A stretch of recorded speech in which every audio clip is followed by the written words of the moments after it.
All right. Thank you very much, my people. Good morning, good afternoon, good evening to every one of you right there. How you guys doing today? It's good to be back here again. Happy Saturday to you all. Today, Saturday, 19th August 2023. Yes, I thought I should quickly come out now because we're going to follow up with a Twitter space and listen to what one or two persons saying right there before we come back and do move on with our presentations. Thank you very much. But I would like to quickly acknowledge the people that is already here with me. Mother of all, Mommy Diaspora, good evening to you, Mommy. Thank you very much for joining us. And thank you for all you're doing for us. We appreciate you. We love you. Thank you very much. CXL, we appreciate you. Thank you very much. Cybervo Kwangai, Solomon Ngozi, Miracle B. Thank you very much. Good evening to you all. Angola Emmanuel Chooks. Thank you very much, my people. Amaka Fojabi. Good evening, my wonderful people. Patience Eganruwa. Thank you very much, Bryce Strasser, Helen Okiti. And God, I God bless every one of you. Please press on the like button. Help us to share. I can see Obiajulu. Thank you very much. Good evening to you. Love God is my strength. Thanks for joining us. Thank you very much, Henry's Moses. Thank you, Mary Fode. I can see you right there. And God bless you, my people. Rosalind Urban Aruan say, favors God's child. And God, I God bless you, my people. Yes, coming out early like this, I can quickly read names.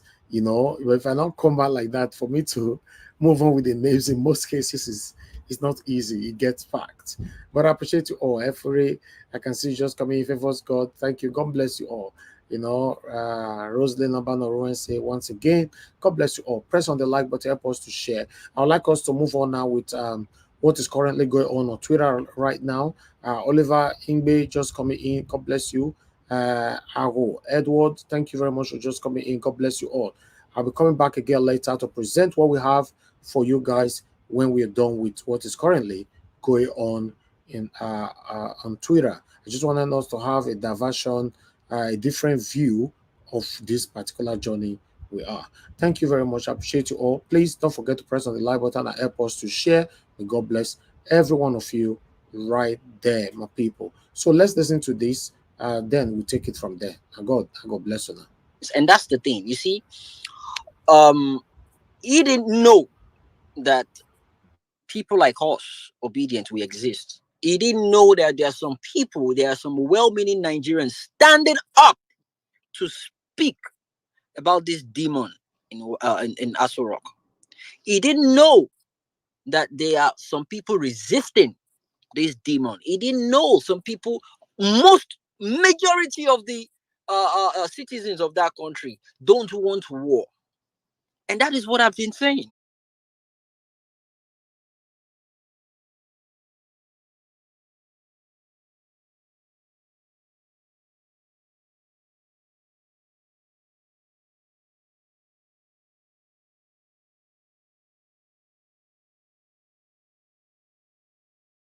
Treat you the way they see your representative, and your representative is Bola Ahmed Tinubu.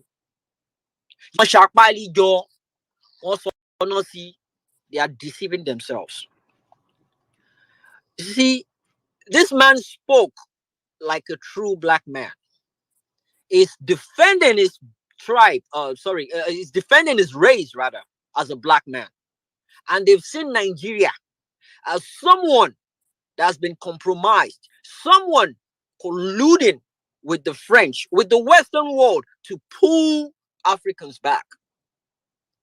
The moment we are liberated, the moment we start making effort ourselves, it's on a different level entirely. The bottom line is people do not regard us right now. Thanks to the man they put in Aso Rock. People don't regard what we stand for. People don't see us as a reasonable country. They don't see us as people they can reason with.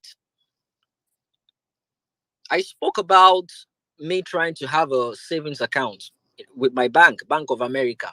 They denied me simply because I'm a Nigerian. Well, online, you can't do it online. And when you go into their office to get it done, they will ask you different types of questions. You go bring your certificates, bring your birth certificate, bring everything. Things that are not required by an ordinary citizen of any other country. In America, there are certain things you can't do because you're a Nigerian. Why do you guys think people are leaving Nigeria? Companies are leaving Nigeria. It's not conducive for them. It is not getting them what they bargained for. It's not profitable for them anymore. And that's the reason why we're speaking about the dangers of judiciary misjudgment. It will be catastrophe in that country right now. It is mad right now in that country. You see, the whole world is watching Nigeria right now. They are waiting to know what is going to happen in that country. They are waiting for the judgment. They are waiting for what the judges are going to be saying and what their stands are going to be on this case right now. They are watching. Everyone is listening. David Udein, God bless him, he's been speaking to international presses. He's been speaking to international influencers, medias, and high personalities about what is going on in that country, about the person representing Nigeria, the person that was selected by Mahmoud Yakub. We did not elect him. That's a fact. It was not elected. It was selected by Mahmoud. And one of the major damages and dangers that will come if we get a misjudgment, people are not ready for it. The most important one is the moral investment. You see, the moral investment sounds like something you need to know or you need to put your mind in intellectually, but people don't understand the impact of a moral investment. Is what most of these Western worlds are actually benefiting, because they have the law and order there for you that works effectively the way it's meant to work. It's not going to compromise any day, anytime. It will not pick who to favor or who to demolish. It will work the way it's been set to work, and that is the investment they have in their country, and it's working. A few days ago, I received a mail. I checked it, and it was a check of, I think, $78 or something like that, $78 or thereabout. I couldn't wonder where is this from? Apparently, a company used my detail from my online media applications, used my details, gave out my details without my consent. And they found that they did that to a lot of other people. They have a law. They have a strict law that states this is what's going to happen when they do that. They did that, they rectified it, and they sent money to everybody that was infected. And I checked it. It was on Instagram. I checked it, $78. That is a system that works. A country that has a well laid down system and procedures, and nothing is going to happen. Nothing is going to change it. The moment the judicial system tries to do whatever it is they want to do right now, just for them to get their way or just for them to satisfy bats, they might not understand it. Whatever you see going on right now, what you see him doing to CBN governor, what you see him doing to Emefiele, and Bawa, that is exactly what he's going to do to you. When you guys gave judgment for them to release Nnamdi Kanu and you refused, he refused. That was Buhari. That is exactly what is going to happen to you guys. And the moment you play to his tune, you guys will be useless henceforth. You will be. There is no judgment you're going to put down that will hold water.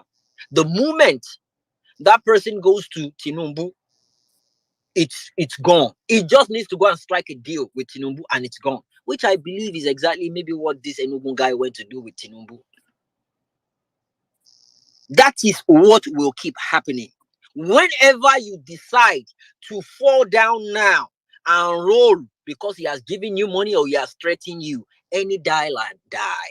It is better you die. Die a warrior than live like a coward. The moment you refuse to do the needful, you are setting a very, very bad antecedent that will affect the root of that country, the root of that nation as a democratic country that you guys claim it is, which it isn't. Violation of the entire criminal law will be on ground. Nobody will have the moral responsibility. Nobody will have the moral right to speak to any child that changes their results from F9 parallel to A1 using TPEX. Because that's what you do. They will change their WAEC, they will change their NYSC certificate, they will change everything changeable.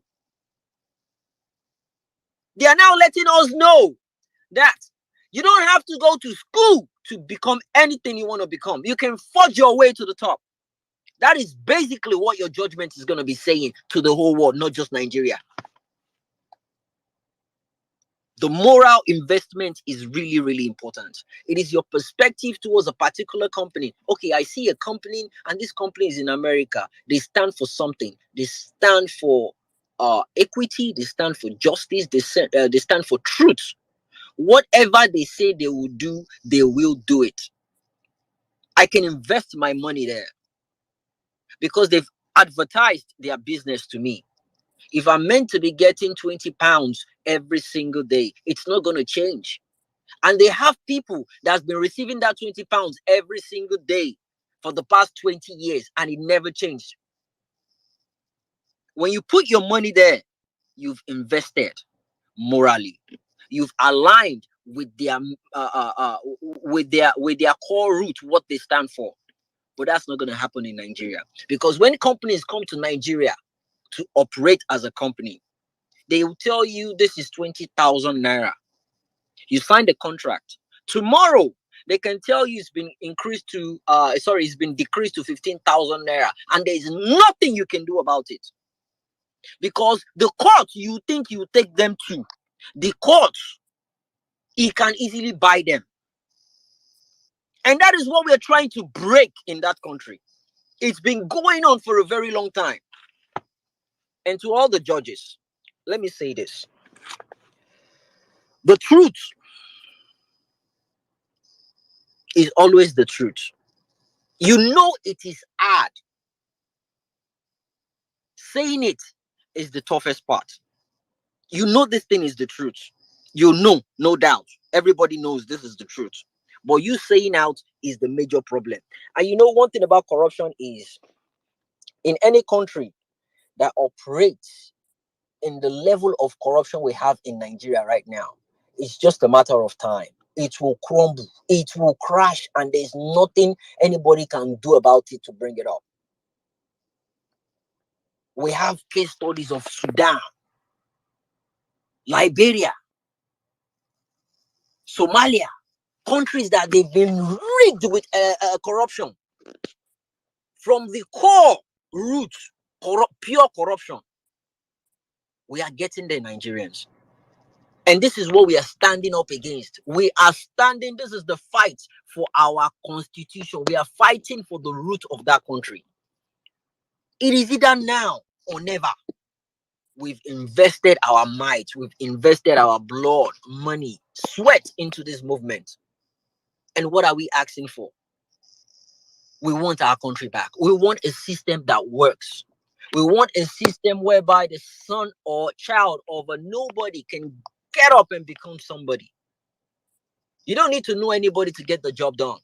As long as you can get the job done, you know when to do the right thing and you get the job done. That is what we're standing for. Obedient. I keep saying it. We're on the right path. They will make things look like you're the odd one. They will make you look like you're the foolish one. They will bully you with a lot of things. They will bully you with money, flaunting money to let you know it's because they're part of a corrupt system and that's the way to go. No, stand your ground. You're on the right path. It's not all about money. With all the money they have now, companies are leaving Nigeria.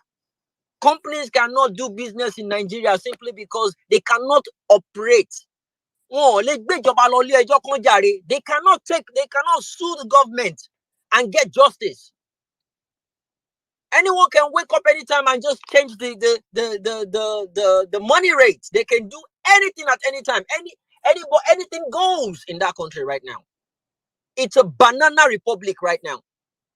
And it doesn't take a genius to put the right person in office. And a typical example is Alex Oti. Look at what the man is doing in Abia. Look at what that man is doing. It's not rocket science.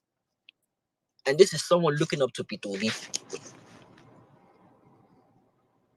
We have to get it right this time. And to the judges, I'm not sure if you guys are on the space today.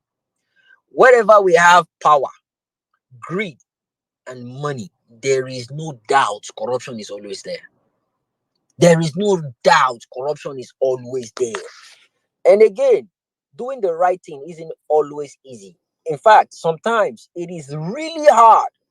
But remember, doing the right thing is always right. It's not easy, but doing the right thing will always be right. You cannot go wrong doing the right thing. And that's a fact. We have to get that country back on track. We have to get it back on track. You guys will be so useless now that judgment will be made in Aso Rock. Tinubu will be the one to write judgment and pass it on to you guys. And at that time, it is too late for you guys to speak. Because now that you're meant to speak, you're not speaking. He's gagging you with billions. He's gagging you with money. He's gagging you with whatever it is he's gagging you with. He's just one person. We collectively, as a nation, we've come together to get our country. Majority of us, even though we have a lot of bamboozled set of APCs all over the place, claiming he's doing a good job. It's not all about what he's doing or what he's not doing. Want to rice for you? Rice. They've been sharing rice all over the country now. How are you going to cook it? Kosekbo, kosi kerosene. A single tomato now is 100 naira in Nigeria. So you eat the raw rice without cooking it. And to even start with, share rice is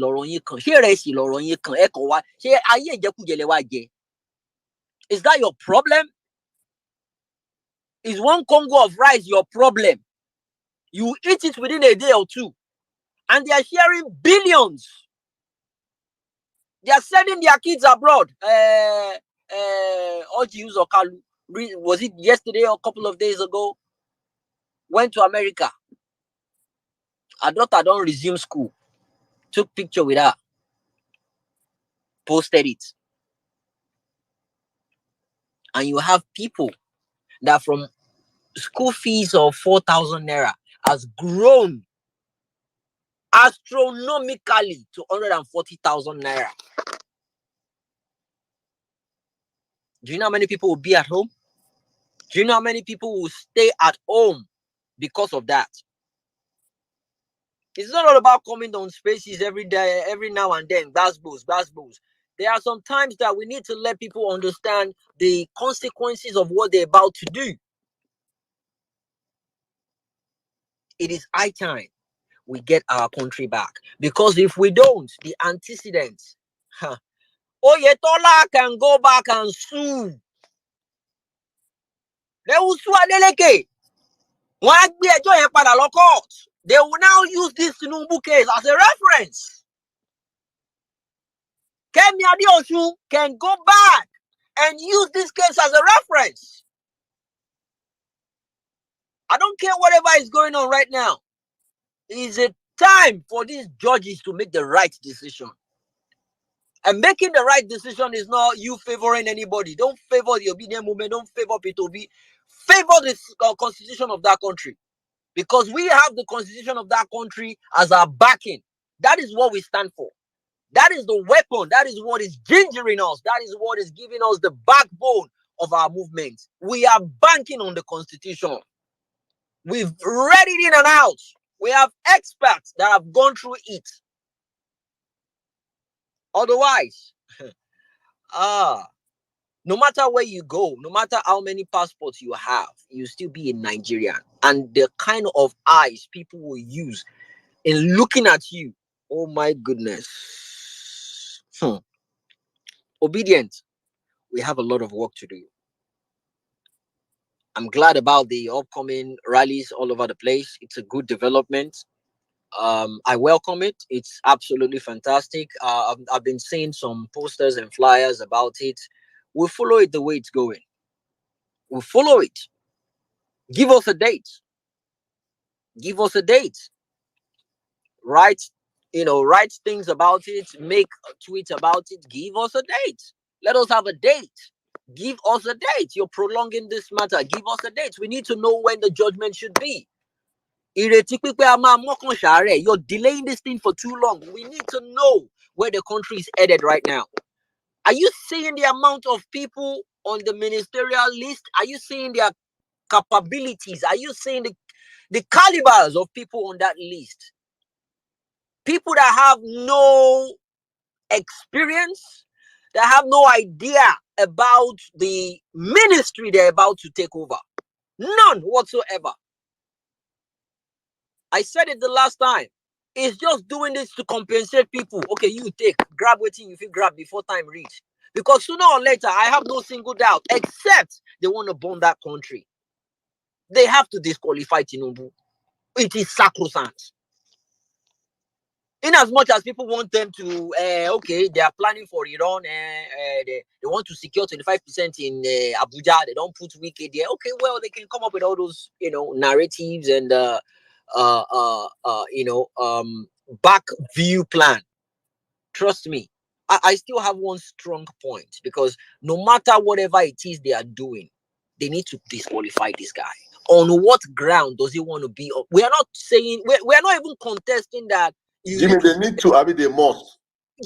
No, I'm trying to put a point out. We are not contesting that he rigged the election. That is not our point. Because now, if be like say they can't go back to the table, say, okay, you know what, we rig and we agree, say we rig. Oh, yeah, we'll do another one. No! You're not even meant to be on the fucking ballot in the first place. You don't have the integrity of being on that ballot. Did you carry drugs? Okay, you do not say you don't carry drugs. No wahala. Did you forfeit money? Yes. That's a breach of trust right there.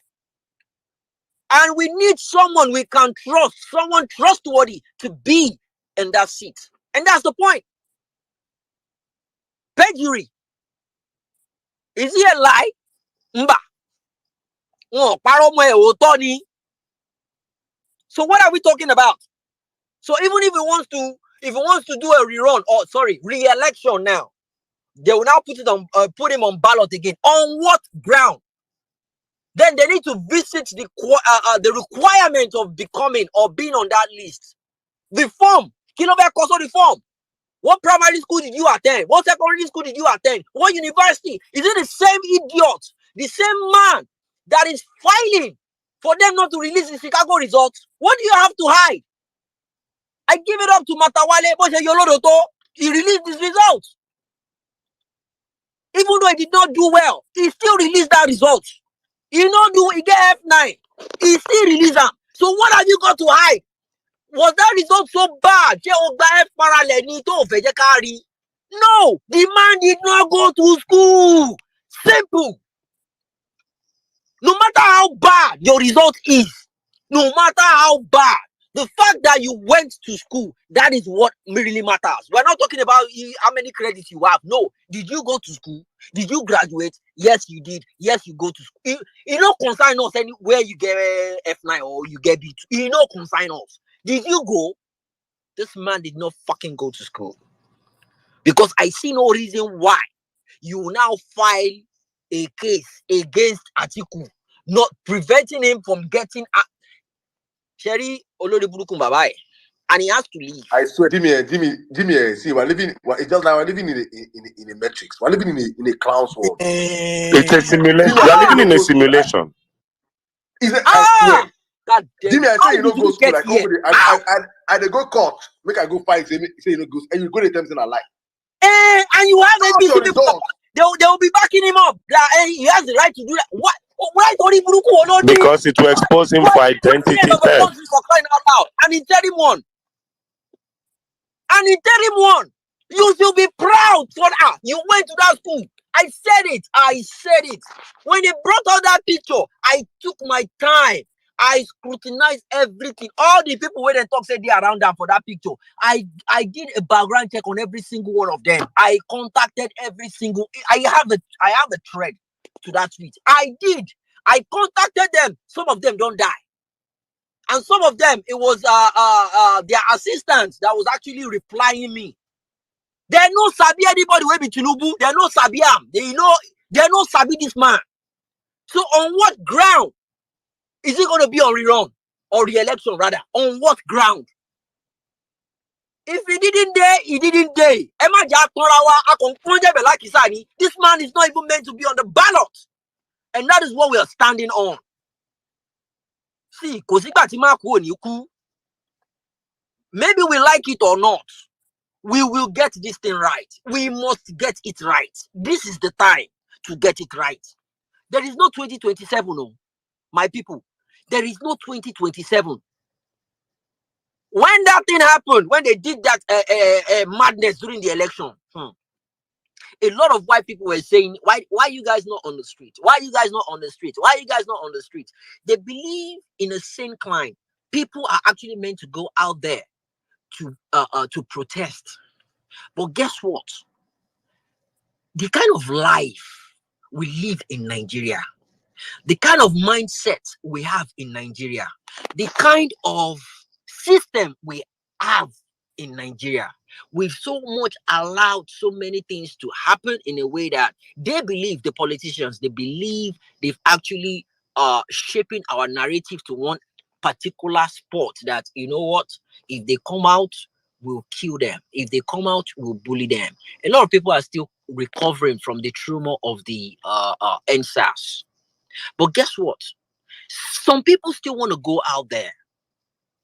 But Peter Obi didn't want people to go out. And he said something. Let us go through the legal system. Let us go through the court. We went through the court, guys. I am glad we did. Look at all the things we are seeing in this court case. They tried to prevent live coverage. And we came up with a way of making sure we get the update from what is going on in there. And we got it. They don't want us to see everything we know about this court hearing.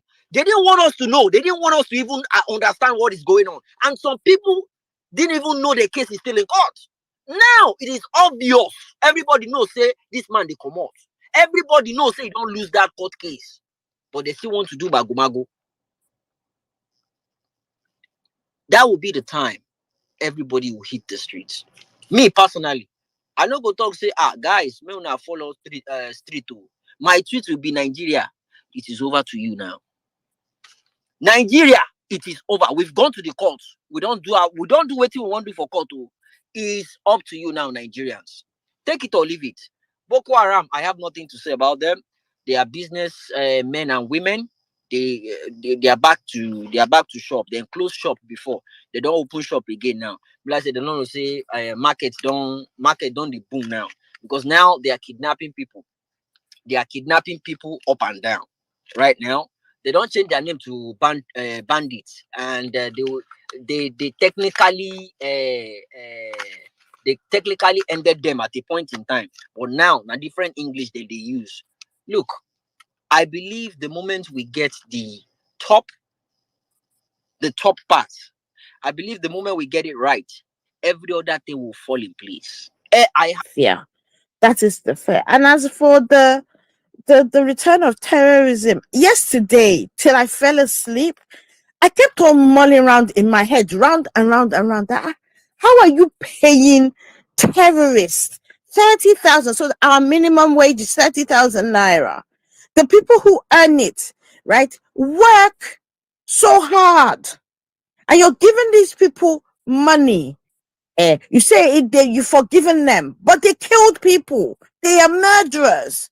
And as far as the penal code, be it Sharia law or you know, they should die. They should. It is an eye for an eye in Nigeria, not so.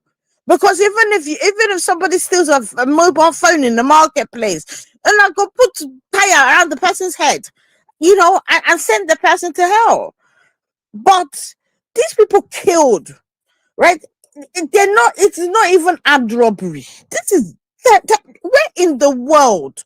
Where in the world do you see any government negotiating with terrorists? They help them along. They help send them to hell. And There's I'm a country, sitting. there's a country that does that. They actually negotiate with terrorists. A country does Yeah, that. but not the way Nigeria was doing it though. Well, Nigeria is the country I'm talking about. Oh, yeah, no, I'm saying they're negotiating with terrorists. That thing That's is what I'm saying. so We are saying the same thing. I'm telling you, the only country that does negotiate with terror is Nigeria. Nigeria. Nigeria. And you know what? The first time, you know, I remember it was that short man devil in Kaduna that said that he went to go and find them, and he's paid them to not kill people, right? And at the time, it didn't make sense to me. I was like, shit, this one is playing me because it doesn't make sense. You know, and that's just my mind was doing somersaults because I was like, so the people that were killed, just killed like that, no justice. And the ones they left behind, who can't even stay on the land from which, whatever the reasoning behind this terrorism, right? It is not the point. The point is they're terrorists. Is it not some short weeks ago that one man was caught where he was more or less a member of their supply chain, and he was one of those that had supposedly been forgiven? What madness is this? Nigeria, I mean, it's like the underbelly of Nigeria when we've all started shining a light into it. Oh my, it is sobering. No, Nigeria is not a place. Nigerians are great people, but Nigeria is not a place at all. It feels like some dystopian kind of alternate universe where all the other rules that apply to everybody else in the world do not apply to Nigeria, and it is sobering. It's a sobering thought. But maybe let me just, you know, let me end on not because I'm so close to crying. You know, I'm seeing all the people, these t-shirts. You see, Maxwell, I like your kind of vex. You know, it's no point us talking and talking. You put it to action. And I've seen all the states that have been rising up and doing the same, right? This is where my pride comes in. Because they've called out for everyone in Nigeria, Nigerians, you know, concerned Nigerians. To be honest, this one's supposed to concern every one of us, but you know how it be.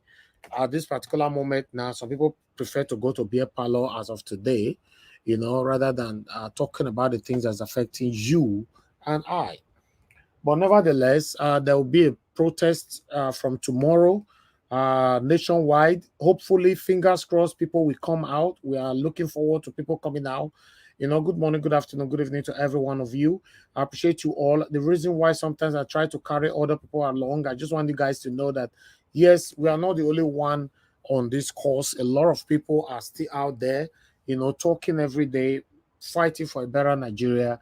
The delay of the judgment right now by the judiciary is becoming too obvious.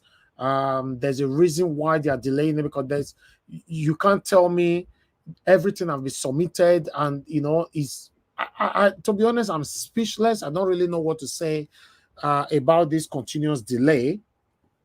You know, but whatever it may be, judiciary should know that you cannot take us as a fool anymore.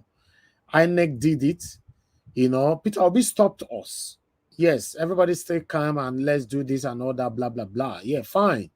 But this time, I'm not sure anybody can stop anybody. Like I normally say on my platform as well, that I have the right, or rather, let me say, the small power to tell people, no, this is what you need to say on my platform. This is what you cannot say. You know, you can't insult people. You can't do this. You can't incite or any kind of violence and all that. But I can't say it. I don't have the right, you know, to tell them what to do once they're logged out of my channel. I also remember when you push people to the wall, this is what you get. Yes, this is what you get when you push people to the wall. You know, but fingers crossed, my people. Talk to your family member, you know, for everybody to come out. I understand everybody is scared, but upon all that, everybody that is scared every day, a lot of people have lost their life. Even when you are scared, you still die. I don't want to talk, I don't want to talk, I don't want to fall for trouble, I don't want to do this. You still end up dying. So at the end of the day, let's stand for what is right and do the right thing. Because the way it's going right now, we can't fold our hands to watch the judiciary, you know, may they put pepper for our eye before we go talk. Yes, but I would like us to listen to a concerned Nigerian here quickly, then we take it from here. God bless you all, my people. We are here now. After this video, then I post out a link for those of you that want to join us here, that we can take it together. I also have an article that I need to read to you guys. As you can see right there, that picture. I know some of you might be surprised. Why is Akpabio standing with our principal? Yeah, all of them met in somewhere. You know, somebody with one of the satanic people. You know, I don't know. I don't want to go there. I don't want to be honest. They met somewhere. Let me put it like that. They met somewhere. You know, yes. We're gonna be talking about this. We'll analyze it shortly. Thank you very much, my people. Press on the like button. Help us to share.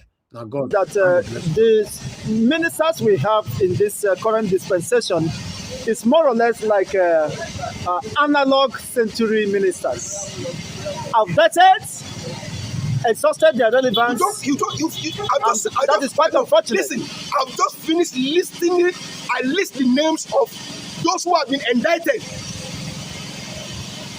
5 governors who have been indicted in Nigeria, that they are the most stealing governors in Nigeria. They are the people holding this country again. By chief security advisor of this current dispensation. By the same person that bring their name that these people are thieves. Which means what he does for Tafa Balogun at that time was sentimental.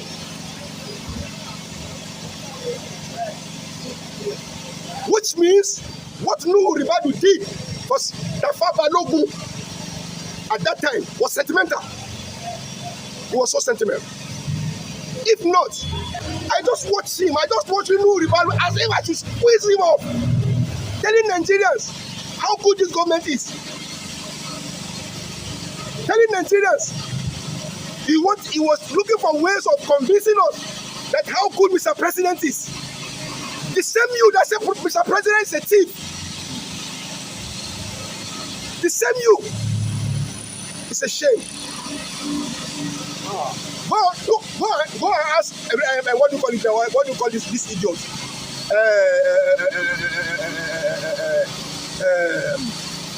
Everybody. He has been denied the ministerial appointment. He has denied himself. They are sourcing for the He has denied replacement. He denied himself.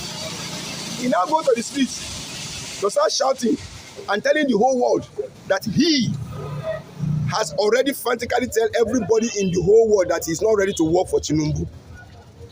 When they refused to screen, but he attended the screening. That's what I said. When I saw it, it was a program he did it in Hausa language, and I replied in Hausa language. I make my own comment. And what did I say in that comment? I say Makaho. Yara say Ido. Yache Ido. Now why? A blind man who doesn't have eyes. They now ask him, you don't have eyes. He said, what will I do with eyes that is smelling? Are you best to showcase everyone on the screen already, and I've mentioned so many names already. Thank you very much. Now God bless you. Now please continue to press on the like button and help us to share. I would like to verbally quickly appreciate those of you that have super chatted me. Amaka Fujobi, thank you very much, madam, for you doing it again. Thank you, Amazing Grace USA, for doing it again. May God bless every one of you. I really do appreciate you all for your continuous encouragement, support. You know, I'm very, very grateful. May God bless you all. May your pocket never ever run dry. Thank you very much, my wonderful people. Yes, remember yesterday we calculated the 55 billion naira allocated to every state in Nigeria by Tinubu. You know, they call it for palliative. We talked about it actually because sometimes You know, I asked myself, I don't know if all these Arise people, they are listening to us because they also calculated almost the same thing. But we did ask yesterday, you know, because I talked about it that altogether was 180 billion, you know, and in that 180 billion, we did estimate on each person individually what people are supposed to take if they wanted to give it to people directly rather than taking it through these satanic governors.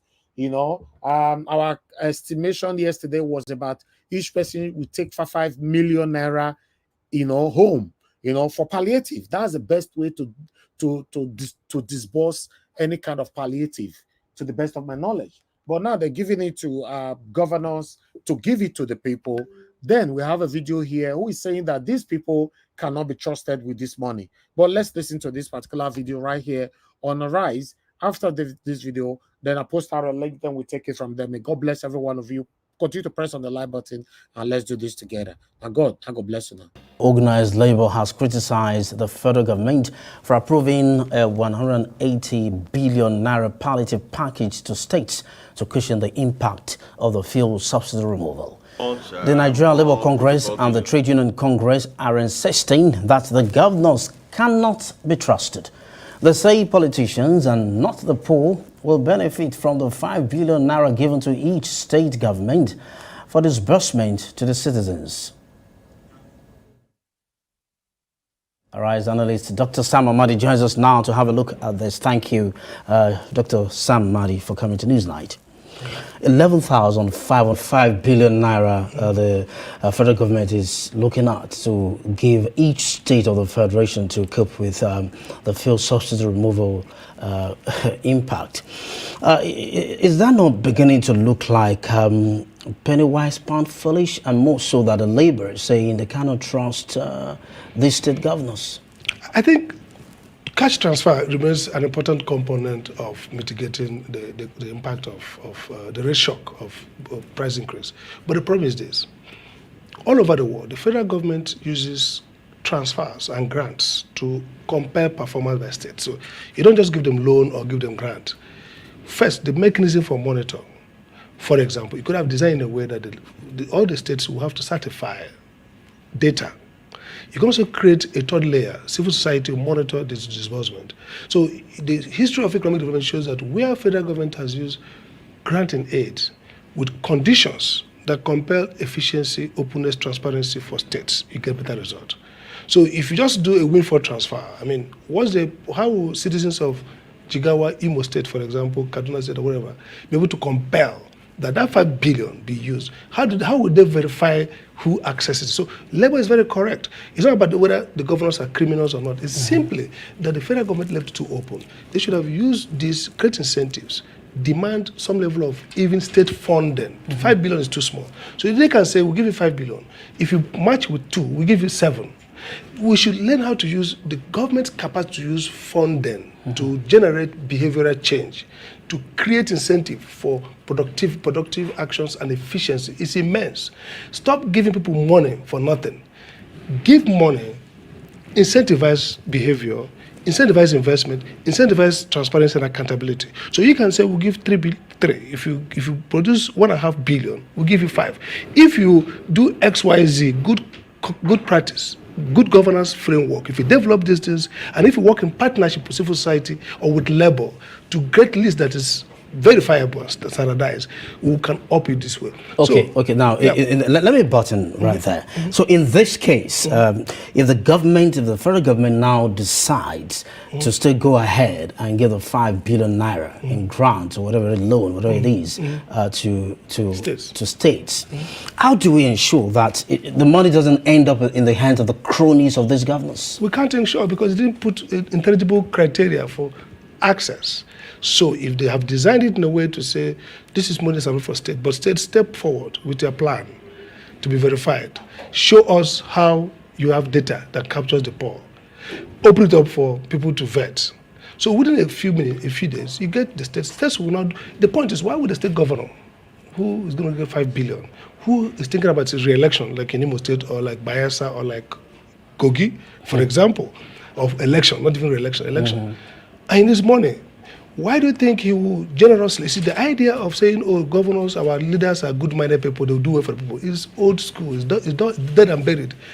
You should make govern as if you're dealing with criminals and create structures, institutions that compare performance. And when you're the one giving the money, you are at advantage to define outcomes you want and establish framework for those outcomes and commit people. So they step up. They show me your card. They show you the plan. They step up, they collect.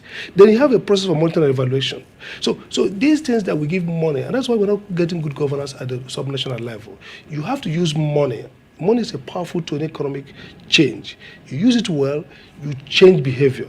You use it, you even compound the problem. Windfall, moral hazard. The guy sit there, take this money, use it to sponsor, give his cronies, or even himself, or do other things that do not address the intended objective. So the federal government is the one rightly thinks we need to deal with poverty and the impact of this subsidy. But we go first with this support. That makes a lot of sense. But then the question is, how do you ensure that this support actually addresses? Have you done any assessment of impact? Who are the people impacted at the various states? And by the way, good argument. Why should you give Imo and Sokoto? Sokoto is the poorest country in the country. So if it's a poverty intervention, maybe they should have more. Again, who is going to be impacted by fuel subsidy removal? Of course, people in Lagos, people in Port Harcourt, people in Abuja, Major Kano would be probably more impacted because you have more people who are commuters. And then who impact on foodstuff? Who bears the product? These are things you should use, and they use the money in a manner to address the objective you want to achieve. So far, this looks like a win. Thank you. Press on the like button and let's do this together by wonderful people. Let me put the article right there on the screen. Okay, yeah, there you go.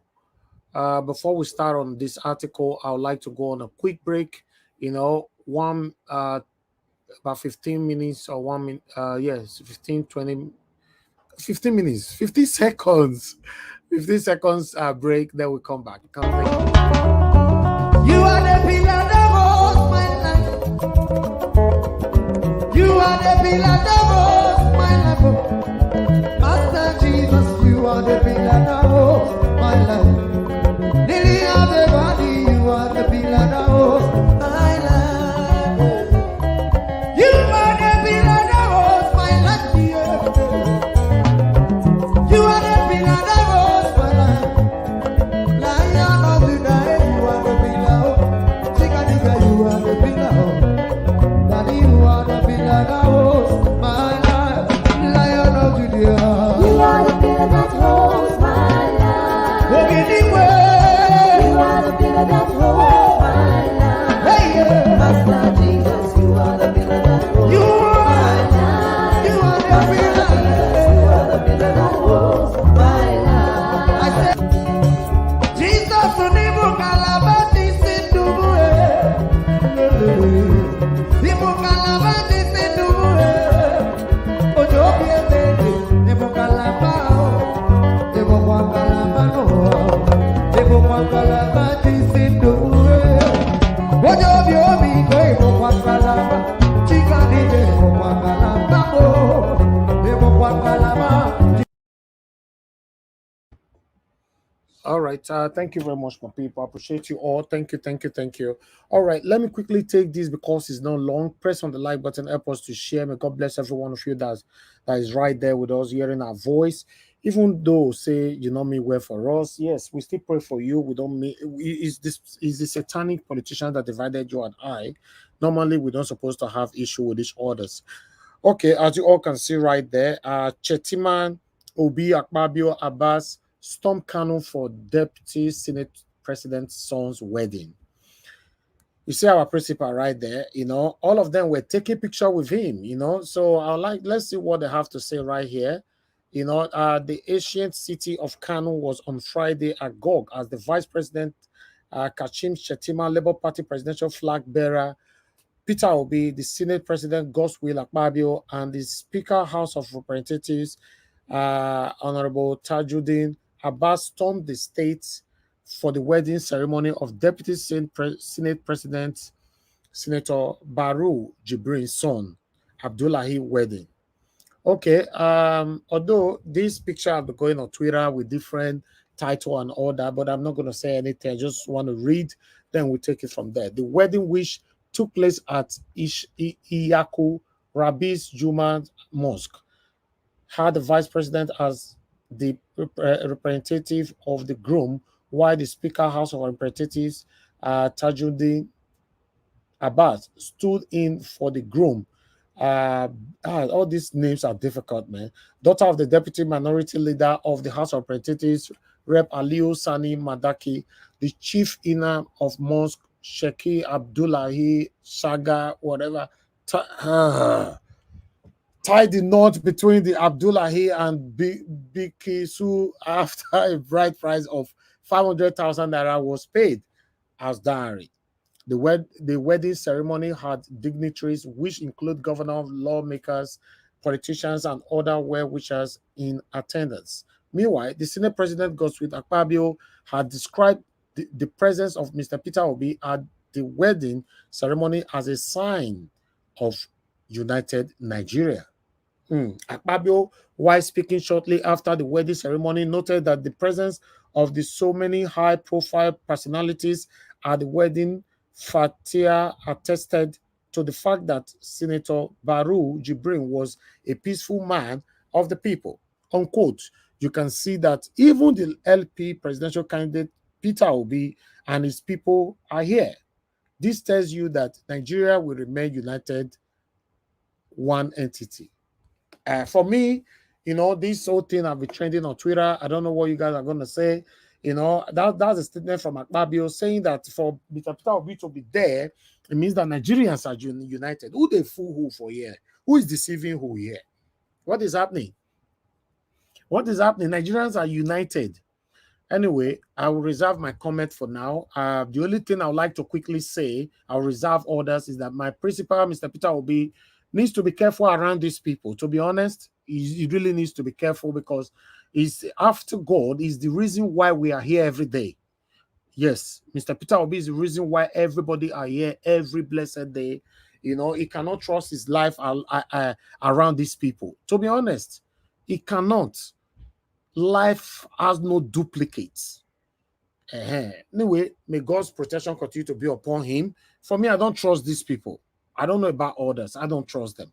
So that's all we have for you right now. So thank you very much, my people. I appreciate every one of you. I would like you all to press on the like button. I'm going to start hearing from my panelists straight away. Thank you very much, my people. I'm going to start with the first person on the panel, which is Give Us a Mandate. Give Us a Mandate. It's good to have you on the panel today with me, my dear brother. How are you doing today? Good afternoon to you, Mr. Helvis. Hopefully you're doing great. Greetings to everyone on the panel, people on comment section. Greetings and to all Nigerians. We continue to greet and appreciate you for all of the effort and everything that is being done here on the platform. Nice to be here again. God bless you, my brother. Please talk to us with what we've presented so far. Remember, yesterday you were not here. We talked about the 5 billion naira allocated to each state. I would like you to touch on that as well. Our calculation was about 180 billion naira for all Nigerians. In my estimation yesterday, each Nigerians, according to the numbers given to us, even before you and I were born, 200 million Nigerians. So according to our calculation, we add and subtract Nigerians in the diaspora. So we will end up doing a calculation of 180 million Nigerians with the money that they've given out. At least a minimum of 5 million naira can get to all Nigerians, in Nigeria. So if we have to do it in Nigeria, all Nigerians all over the world, including you and I, if we provide our account, my estimation goes like 3 million naira each to go to each person. Why didn't the satanic government do it that way, rather than giving the 5 billion to each state, for them to remove their fraudulent activities from it? Then they use like 100 million or 200 million to buy palliative and all that. So for me, if you can touch on that, that would be nice. And what we've presented today. Thank you very much, my brother. Well, I mean, well said. That statement it's not an understatement, it's a true statement. But one thing is, this 5 billion naira to each state is under SPV, under special vehicle for them to steal and loot what belongs to you and I. And we'll continue to say all of this and keep talking this and keep saying that until Nigerians themselves arise and fight for their rights. That lady on the space was saying something. We all, both home and abroad, need to come out and fight these guys, fight them, chase them away, and take our country back. Until that is done, nothing is going to happen. Now, that 5 billion is just a way for each of the governors to get rich and richer, and their families and their surrogates and associates. If they go by that calculation that you made, that is fair to say. But would they do that? No. They want to enrich themselves, they want to enrich their families, they want to enrich their surrogates, while the other Nigerians go into poverty and continue to live in penury. I mean, and all of this just boils down to the fact that we need to fight and take our country back from these thieves. We need to fight and take our nation back from these thieves. Until that is done, we will continue to experience these old shenanigans that is happening and that we continue to see every day. We need to fight. We need to take our country back. That is the only way we can be out of this nonsense that is happening. These guys are bent on destroying the country. They are bent on buying people. They are bent. They don't even care. I mean, in Plateau, just you see the people that are being quiet here every day. People cannot go to farm anymore. People cannot do anything because of these wicked people. So we need to fight and take our nation back. That is the only way. That is the only language that these guys understand. And it is not far-fetched from what Rotimi Amaechi said. He said Nigerians should have stoned them, and they are still waiting for us to stone them. They are waiting for us to stone them, and that is what befits them, to stone them, stone their family, stone them to death, because these guys, they've done the worst to Nigerians. 5 billion to each state. Who is going to be in charge of the state? Who is going to be in charge of the money? Obviously, the governors. So in a way, it's a way for them to pay themselves back for all of the evil that they did during the election.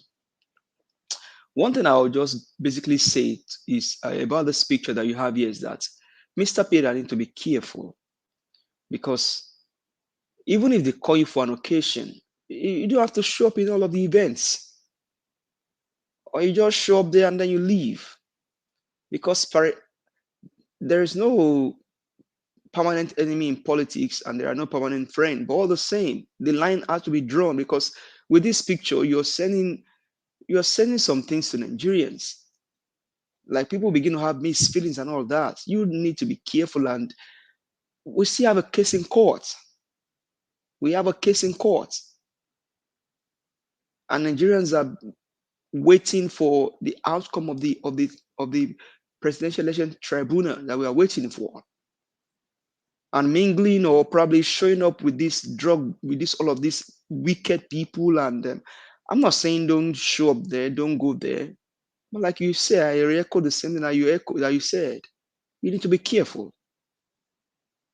Apart from with all sense of humanity and then sense of humility and then honor to God. Apart from God, the only person holding the nation together is Peter Gregory Obi, because the nation would have been burnt down by now. Not even this thief called Akpabio Ole, because his name is Akpabio Ole. God's will, Akpabio thief. And seeing all of this just will begin to give obedience, and then what many Nigerians, I mean, you there's no way you're gonna do it that you still won't talk to these people. But there's that boundary need to be created. That boundary need to be created. I mean, you just have to demarcate and make people understand your stand. Show up, you braze in, and then you braze out. We still have a case in court. We're still waiting for the judiciary. We're still waiting for the outcome of the election. Because what we are seeing today is just the apparition of evil. So, His Excellency, Mr. Peter Gregory B, peradventure you're listening to us tonight, which you know we usually do. Please be careful with these people. Be careful among them. It is not every occasion they call you for that you have to show up for. You even need to sit down, relax your mind, and begin to think of what's going to happen when, by the time you're sworn as a president. You need to relax. You need to begin to look inward. Or now we need to salvage our country. Not you showing up all the time with these evil people, with these evil men, these people that don't have empathy. They don't have no empathy for humanity. They don't have no empathy for humanity. So for me, little by little, begin to put some things in place. There should be some lines that they cannot cross. So that's where I will stand on this picture. And then so to the Niger Republic and everything going on, well, I mean, we'll just continue to see how this whole thing unfold. The key thing here is the election tribunal judgment. When will the hammer go down? What's happening to the case? What are we hearing? Judiciary. How long will it take for you guys to decide the outcome of the case? Because we need to move on. We want to move on, and you guys are the one holding us down. We know who won the election. Mr. Peter won the election. So stop this shenanigan that you're doing. Decide and let us know what you want to do. Either you want to save Nigeria, you want Nigeria to burn to its ashes. So I'll just continue to say, Judiciary, do the right thing. Do the right thing and deliver the judgment. Give the owner of the mandate the mandate. Mr. Peter Gregory Obi won the election. He won the election on a landslide. He won FCT.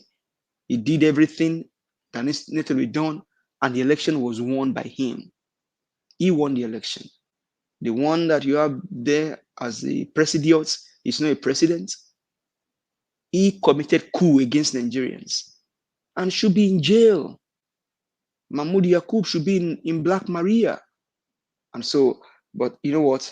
I'll just leave it here for now. But thank you so much, Mr. Elvis, for all that you do. We continue to appreciate you and your team, and then the Ninja Watch family and everyone in the comment section. Greetings to everyone who'll be here. I'll just eat the floor now. Thank you so much, sir.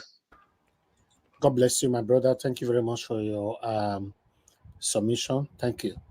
Okay, let's quickly move on to others. Callers, I'll pick your calls soon. Let me at least get 2 or 3 panelists first. Mr. Felix, are you there with us, sir? I'm here, my brother. I Thank greet you. you. Good evening to you. Good evening. I better talk to us, my brother. Thank you. Good evening. I greet all the panelists, comment section, our viewers worldwide. We are here once again. My beloved, respected brother, give us our mandate. About what you said that Peter Obi should have not attended the event, or even though he attended, he could have done it in a jiffy.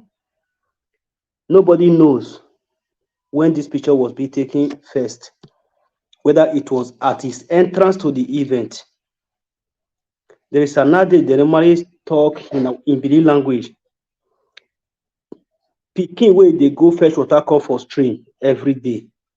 One day, he come break pot. No fit your carry stick say you want buy am. All you have to tell him or her is that he should be careful, he or she should be careful next time. Yes, I love our principal, that I love him so much that he attended the event, because he just want to let each and everyone knows the power of unity, that with unity you can move a mountain. Mr. Peter Obi don't normally attend event. Before he attend this event, he have his own reason. His own reason is not just that he decided it on his own. is a reason that is being decided by God and all the good forces surrounding him. No weapon fashioned against him will ever prosper. Why? Because if to say they go prosper, if we not even reach election day, the way we know as our political dealers take they operate, God will guide them through all those processes. We continue to guide him because God sent him for a mission to liberate Nigeria, our beloved country. I don't have to blame him for attending the event. All I can see from the picture, even with the Akpabio speech, Mr. Peter Obi is coming. Whether they like it or not, he's coming. Whether they like it or not, he's coming. It's just to my own understanding. Other people might understand it other ways. Peter Obi, when the mandate is being given to him, is going to unify Nigeria, bring unity, love, and peace among everyone. Because he's a man that does not segregate. It's not tribalistic. It's not somebody who have a religion, whether he's a Christian or a Muslim. All he wants to do or to let people know that whether you are a Christian, a Muslim, Igbe, or native daughter, we have to come to an agreement how to repair the country. Do your own part, I will do my own part. Northerners, do your part. Southerners, do your part. Easterners, do your part. Westerners, do your part. Middle Belt, do your part. That is the message of love he has been preaching from the beginning of this race. He said, "Don't vote for me because I'm an Igbo man, or I'm a Christian or a Muslim. Vote for me because I'm in Nigeria." It's just a sign of unity that he put out there for everybody to know. Our principal, Peter Obi, Mr. Peter Obi, His Excellency, I love what you are doing.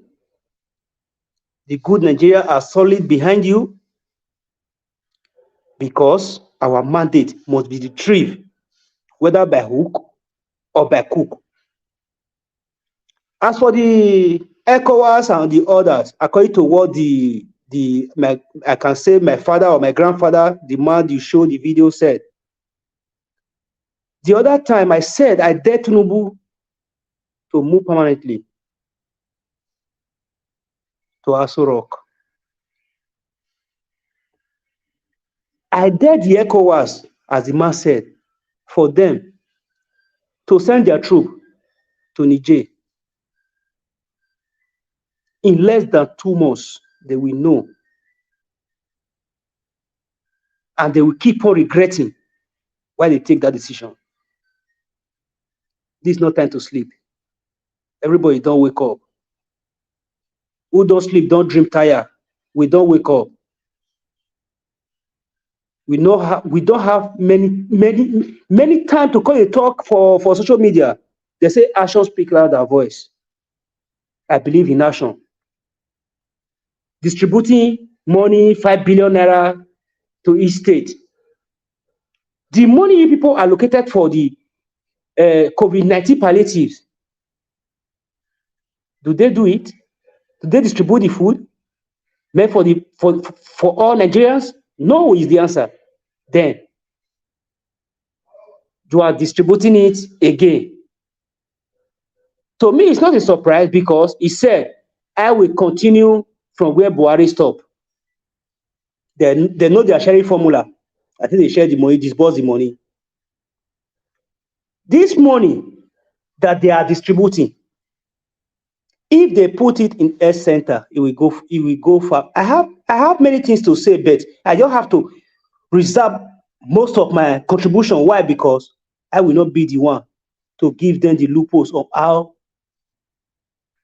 they are going to start doing one or two things so that people will not say, they are trying, they are trying. No, because before we can use our ideas to build the nation under each and every government, that government must be elected according to the constitution. Not a constitutional president. I can never use my idea to work under his regime. If you want the election, you have all it takes to be as a candidate in the presidential election, not a drug baron, safety case, schooling, and everything are surrounding you. I can never contribute a cent, one kobo of my idea under your government. Why? Because you don't deserve it. They say respect is reciprocal.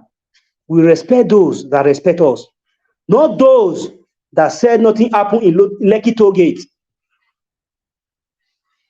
that said Boko Haram is nothing, this, that, having conversation with them, that me no good for the citizen of the country. I will never make use of my ideas under his regime. That is why I have a lot to say. I have a full list of books I have jotted. Once we reclaim the mandate, our principal, Mr. Obi, come in, then I release all the ideas that he should think over it. The one he know is better for the country to move forward, he should make use of it. The one he thinks is less important, he should take it out and throw it away.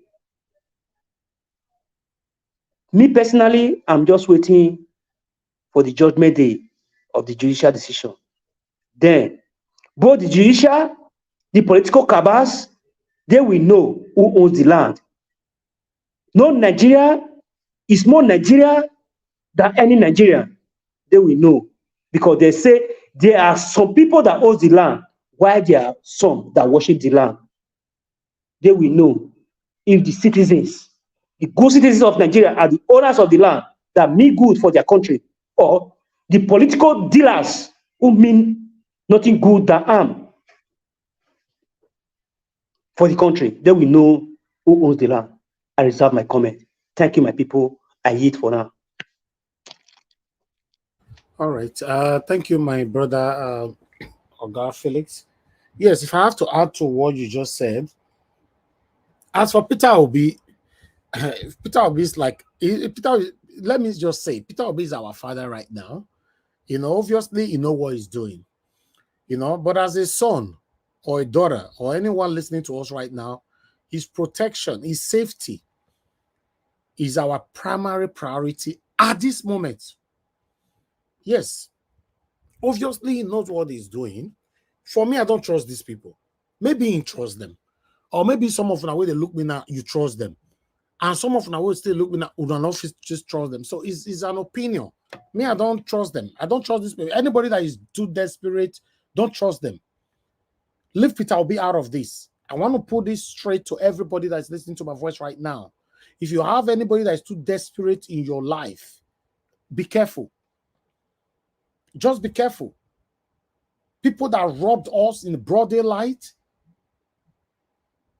people that is still the reason why you and I are still waiting for judgment to be passed right now, they have demonstrated their satanism of demonstration, of desperation continuously. I don't trust them. I don't trust them. So whenever I see Peter Obi around them, my heart beats fast. That's just the truth. Until it's out of themselves, thank God. That's just how I feel. You know, because I don't trust these people. You know, so let me pick this call before I come back to the next person. Madam Ellen, please prepare. You are the next. Thank you very much. Love of God is my strength. Good evening to you, madam. Please talk to us. Yeah, thank you. Thank you. God bless you. Thank you for picking my call. I appreciate it so much. Thank you. The way you are feeling. Oh, sorry, my manners. Good evening, everyone. On the panel comment section, I salute everybody. Thank you for every one of us coming here all the time for the betterment of our country, so that our country will be better and we can go home without fear. We can go home and sleep without anybody knocking on our door and we are shivering. Thank you, especially Mommy Diaspora, Parts, and the other lady. I can't remember her name, but you always call her, and we appreciate all of you. Thank you. You know, when I saw this picture this morning, to be with these people, I panic. It's not, you don't, all these people you are seeing, hey, you see the eye, but you don't see what is inside their mind. It's not everywhere they invite Peter Obi should go. To me, I look at Peter Obi as my investment. Oh, I'm sorry. I know I believe in God. Oh, God is the owner of the world. He's the one that has Peter Obi and has me. But God will use somebody to pave way for us. God will use somebody to deliver people from danger and from problem, as he used Moses and Joshua. That's the way I'm looking at Obi. Obi is the only hope I'm looking at in Nigeria. If anything happened to him, it is finished. I don't know where to go. I don't know where to run. Peter Obi, please, if you hear this thing, I've met you before in London. I came to see you in London. And I told you, remember I saw you, remember what I told you. You are the only hope I have. Anything happen to you, it is finished. I know if you speak Robo well, I will take Robo talk. I beg, it's not everywhere they send you that you should go. Try and say no. These people are dangerous. They can put chemical in their body, they can do anything. It's only your mind you know. Watch what you are doing. Watch the seed you feed. We are begging you. Please, don't cut all this seed, all this our hope and everything. Don't cut it short suddenly. Please, okay, I'm begging you. It's okay, Please. madam. Thank you. All right, thank you very much, my people. I appreciate you all. I understand, you guys need to go to Twitter and see people's reaction over these pictures. You just look at, we can only see a genuine person amongst everyone surrounding him there. Tell me, apart from Peter Obi, everybody you're seeing on that picture that you trust. Tell me. Mr. Elvis. Let me pick. Hold on. I've already picked this call. Thank you very much, Madam Joy. Thanks for calling. Good evening to you. Please talk to us. Mr. Niger Watch. I greet everybody. Yes, so my heart is pounding. Please, all protocols observed. I'm almost incoherent. Mr. Peter Obi, please, sir. I like to address direct. Please, sir, we are begging you. We are begging you. We know your heart. Your heart is,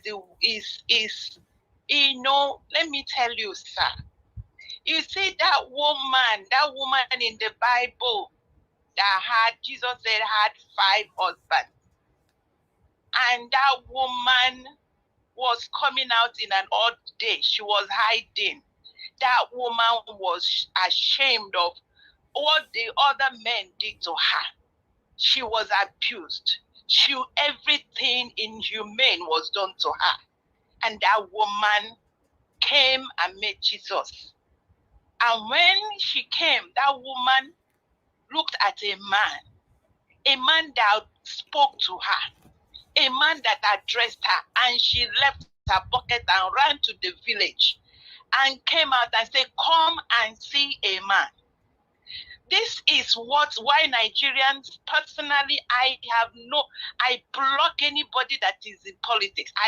Even if they are my relatives, I block them. Because the kind of pain we have since we were born, we have experienced.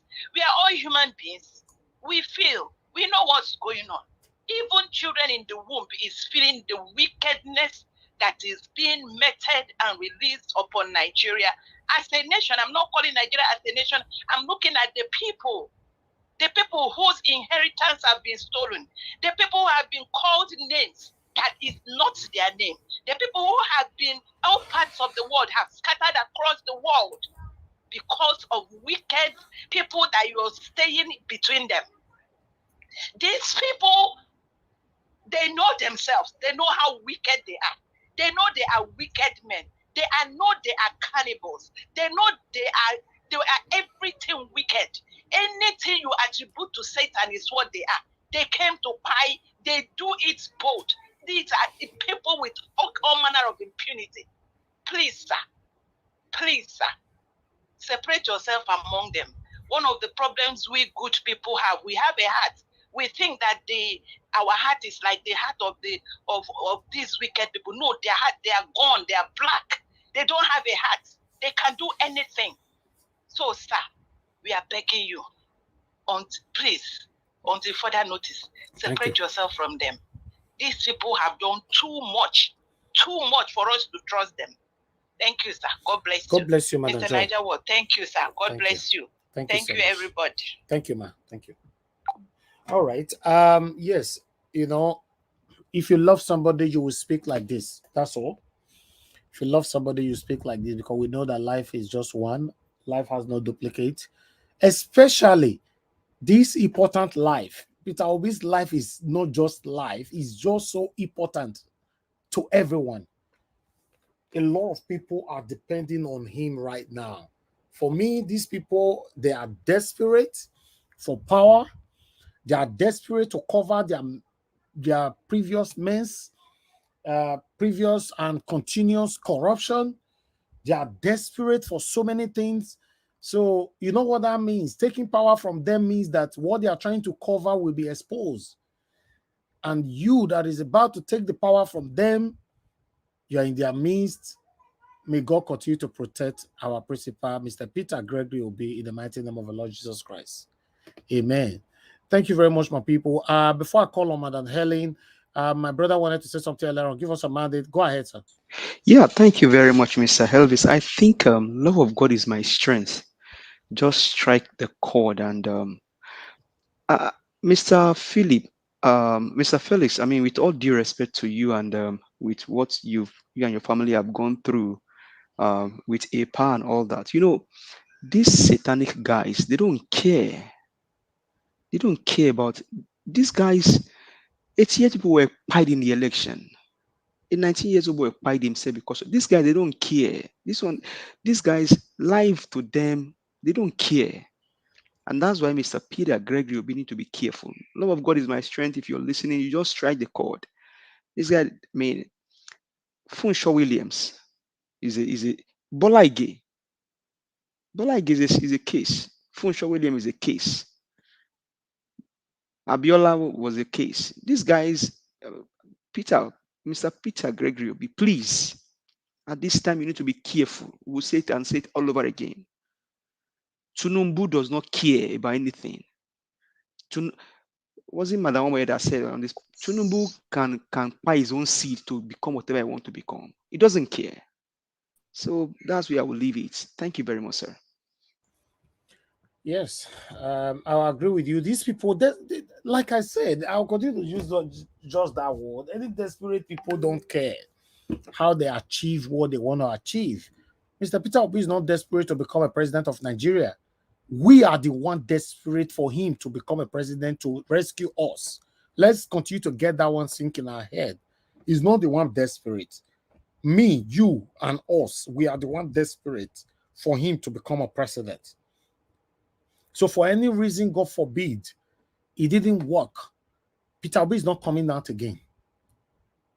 He's not coming out again. Even though he chooses to come out again, God forbid, say it don't work now. Many of you listening to me right now will not have the energy to continue anymore like this. So what are we talking about? So yes, sorry to interject you. Sorry, because my heart is heavy about the word that even though he's coming out again, if they rule 8 years now, whether they like it or not, the mandate is sure. With the collector, if they don't want to give us, then let me reserve my comment, my brother. You know, get where they go. If the collector now our mandate not be one rule, now we the rule. Because he said it, you are investing in me, you are contesting through me as a president to make a new Nigeria work again. Then one person will say, now so you want Reagan. Make the Reagan maybe for cause when we say he go play. Thank you. Thank you, my brother. Thank you very much. I was just saying, obviously, we are still patiently waiting. Someone asking at the comment section, when is the judgment date? No date, my brother or my sister, whoever is behind it. No date. These people don't put date. They put you and I on a suspension right now. You know, it's supposed to be this week and it's over. Today's Saturday. So our hopes start again from Monday. We don't know when. And information reaching us that what these guys are going to do is going to be a very, very short notice. You know, and information also reaching me from a reliable, someone in the courts. You know, today I would like to take this one quickly, telling us maybe this might give us a little bit awareness of what is happening or what might possibly happen or something.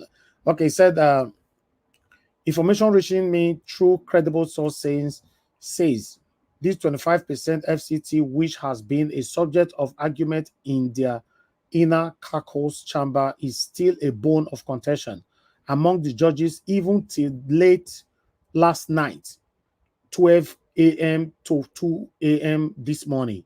The argument continues. 25% in FCT is keeping the judiciary in total shock, hence their silence. They are looking for a suitable way to reinterpret the 25% of FCT, but it is a bone in their throat.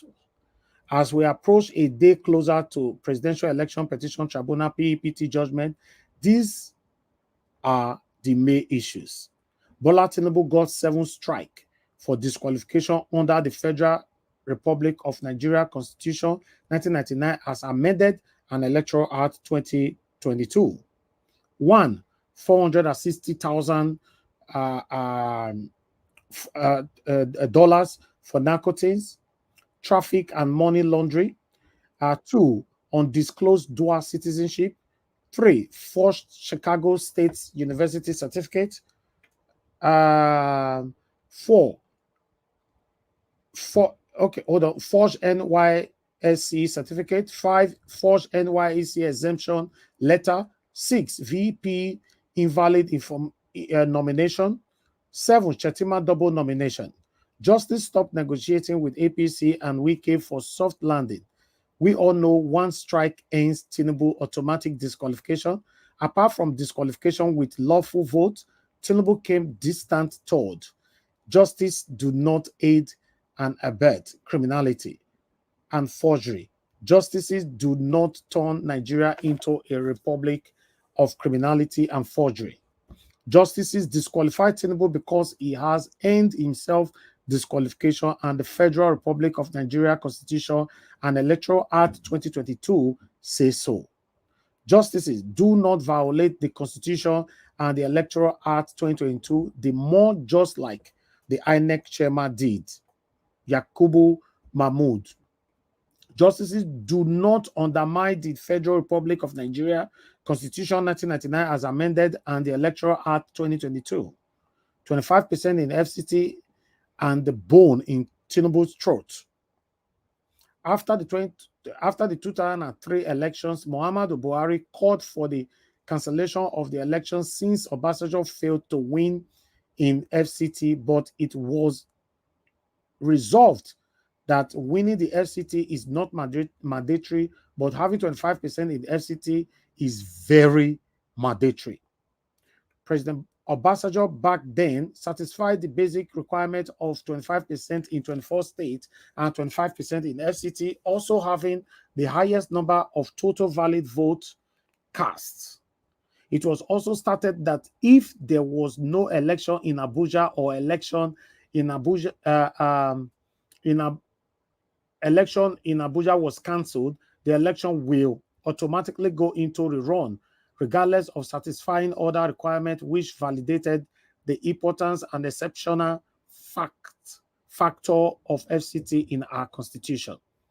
It was established in 2003 by those justices that 25% in FCT is mandatory, having highest number of total valid vote cast to win an election in Nigeria.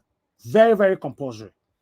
Justices that resolved the FCT case between President Obasanjo and Buhari are: 1, Justice Muhammad Lawan; 2, Justice Idris Kutige. 3, Justice Dennis Edozie. 4, Justice Sam Odemigie.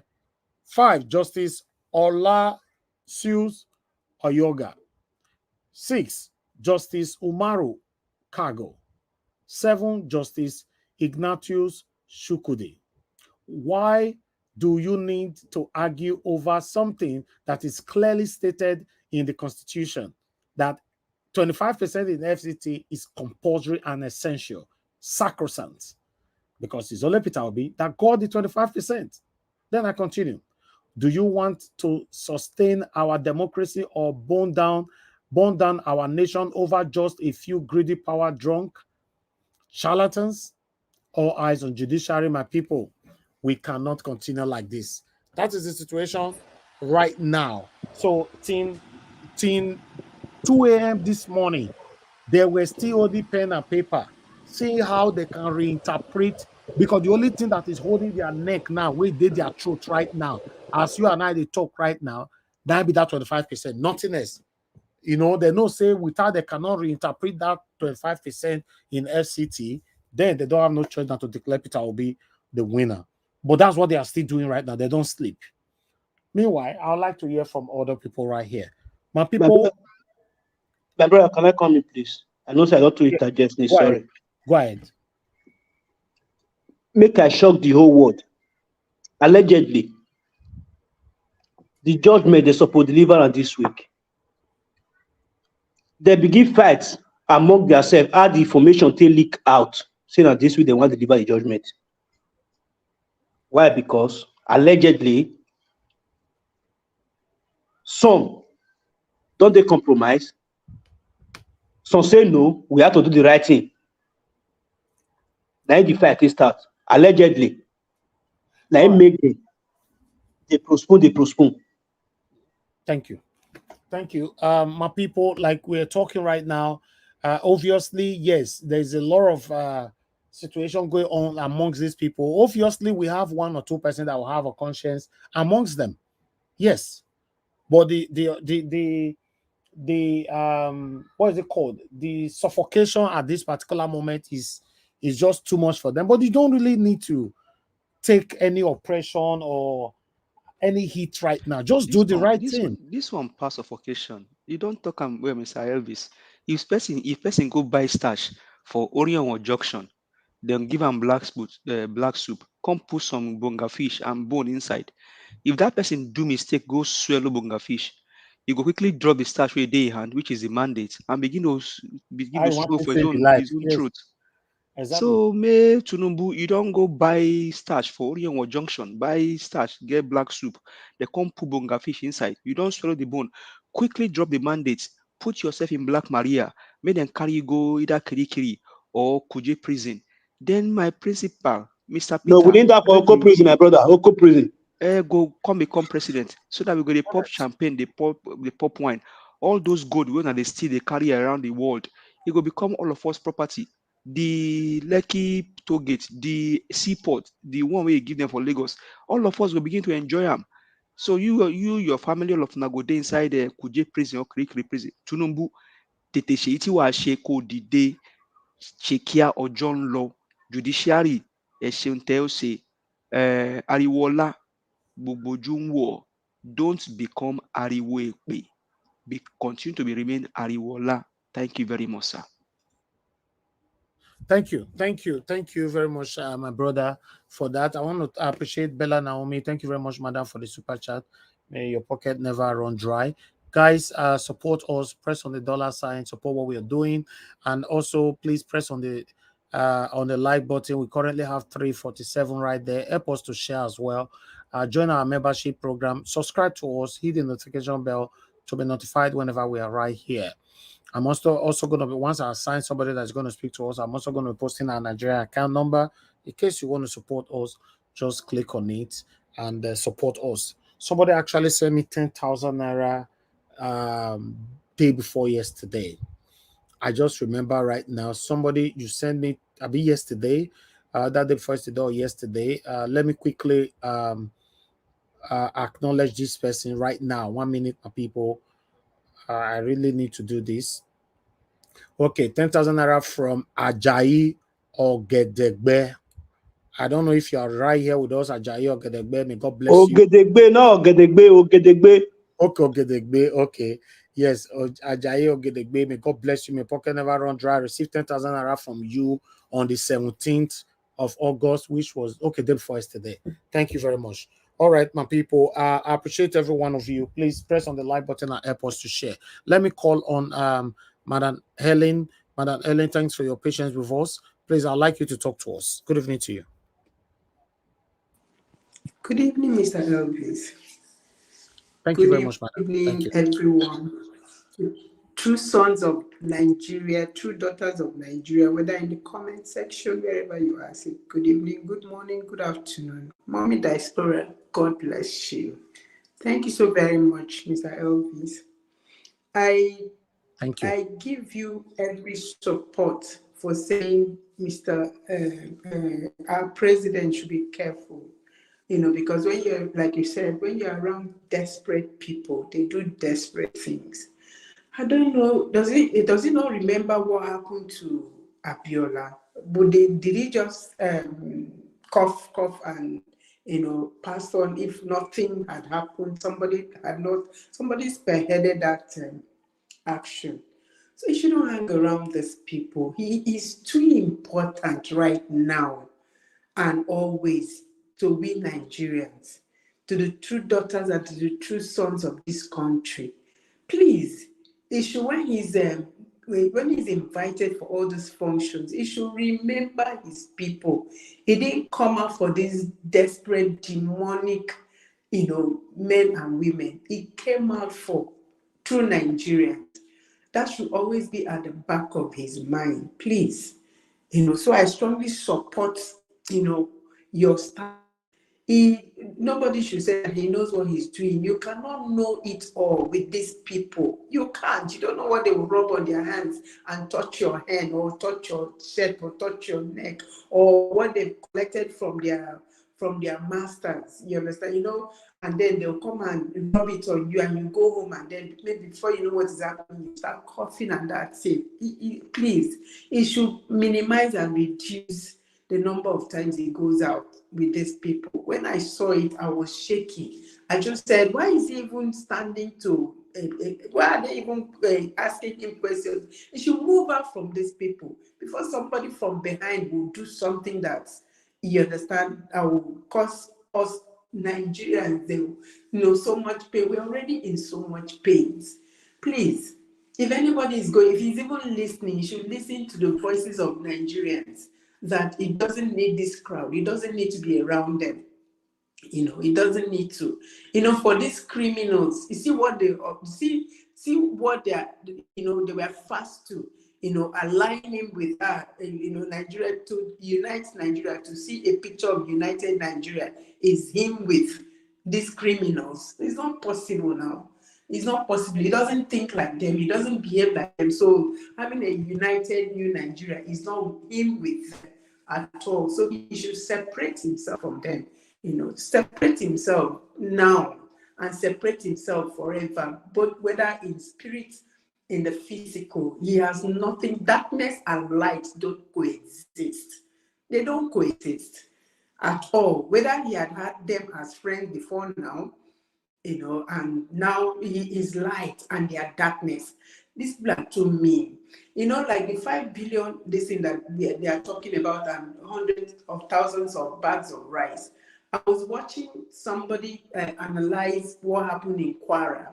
I don't know whether allegedly, whether that's the same rice that they are sharing. It was funny when I saw that the man was analyzing and saying that 8 bags of rice eventually came to their local government, and from that 8 bags of rice, they calculated the number of constituencies and all that, and eventually what came to their own small ward was less than 1/4 of a bag of rice.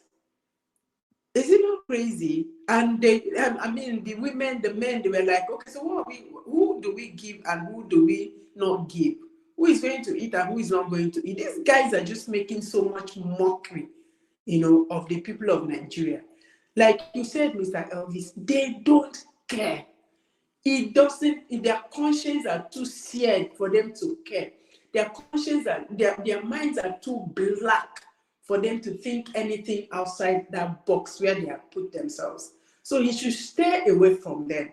He should stay very far away from them. There is absolutely nothing, nothing should join him with these people.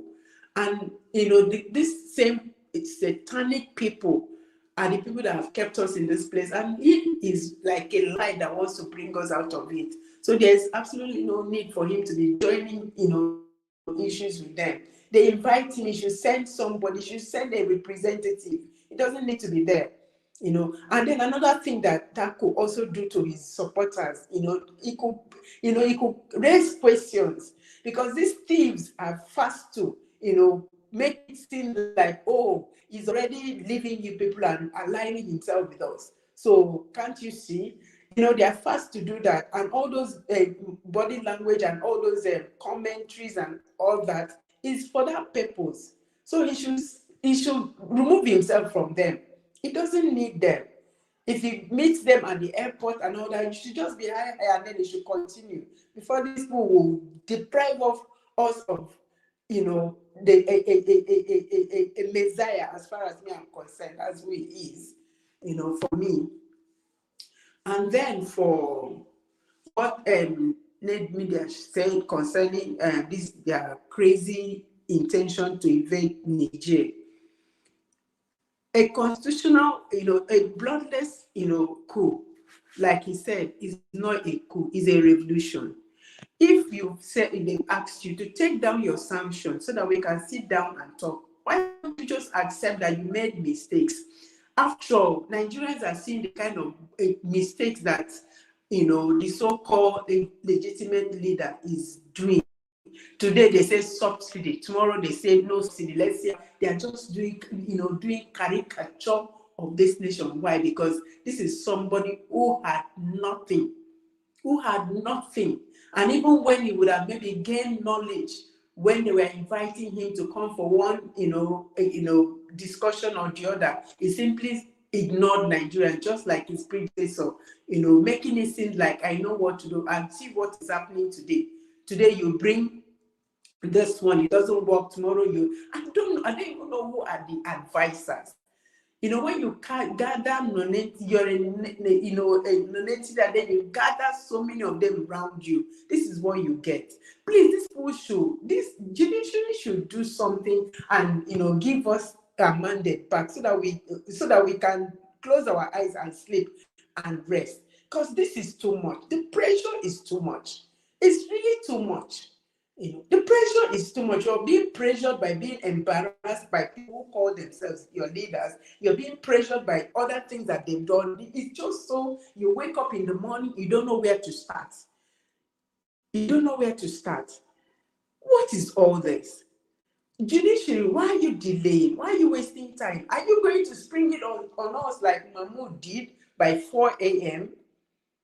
I'm still wondering why, people who were for 8 months, you understand, you fought to get something from these same satanic leaders, and they held you to ransom for 8 good months. At the end of the day, you were not even able to achieve what you were agitating for. And when it was time for you to, put your foot on ground and do the right thing, you got and sprung this upon the entire Nigeria, which has plunged us into more than 100 years of backwardness. And then you go to your bed and sleep and rest just because of whatever you were offered. Just because of whatever you were offered. Judiciary, please don't do the same thing that this man did, because there is no peace for the wicked.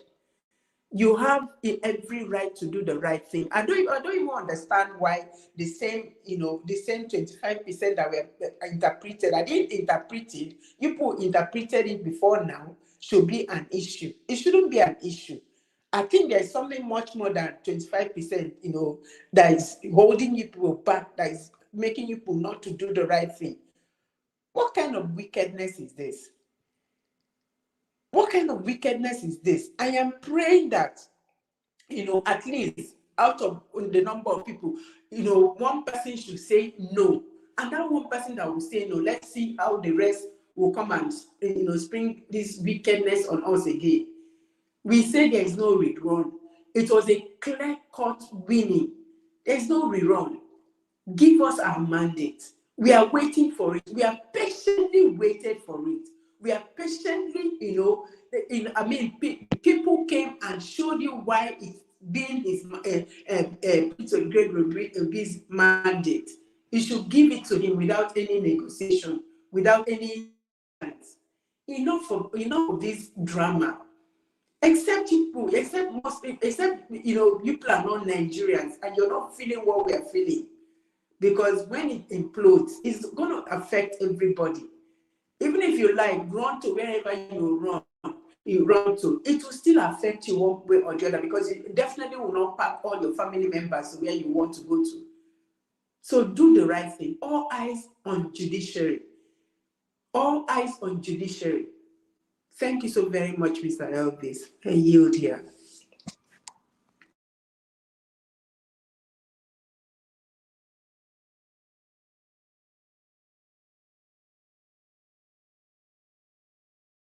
Hello, Mr. Elvis. Hello, everyone. Hello, can you hear me?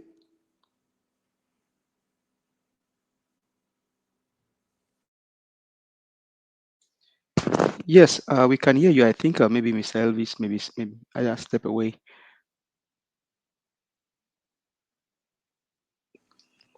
Okay, I am done. I'm not sure if Madam Patricia is here. Madam Patricia, can you take over? Okay, I've given my own. I've spoken. Madam Ellen has spoken, and then I don't know what the next person is. Madam Patricia, your sound somehow. Mr. Felix, have you given your own comment? I'm there. You talk to me. Yeah, you don't give your own comment. Yeah. Madam Patricia, your audio is coming out well. Maybe we'll go to Mr. F. Emmanuel. Can you hear me? Okay, we can hear you. But your audio is coming out somehow. Oh, then I can't do anything. I don't know. It's been like this. Okay, Mr. Emmanuel, can you take over? Hello, good evening, good afternoon, good morning, everyone in the panel, those listening across the globe. I greet each and every one of you today. Yeah. Thank you, F. Emmanuel, for coming in. I was having a network issue here. Thank you very much. God bless you. Go ahead, sir. No one, it happens. It happens. Yeah, Mr. Elvis, thank you again for the opportunity given to me to, contribute, also drop my own humble ologomaki, according to Mr. Alex. First of all, I want to say something. I can see that everybody is concerned about Peter Obi, exposing himself in the midst of, criminals, robbers, I want to say something here. In the book of Psalms, say, "Thou preparest a table before me in the presence of my enemies. Thou anointed my hair with oil, my cup runneth over. Surely. So most time we'll get worried. We want to help God to do his job. I know we are being human, to be careful, to show some kind of concern about how he's exposing himself, but once God is in the business of a man,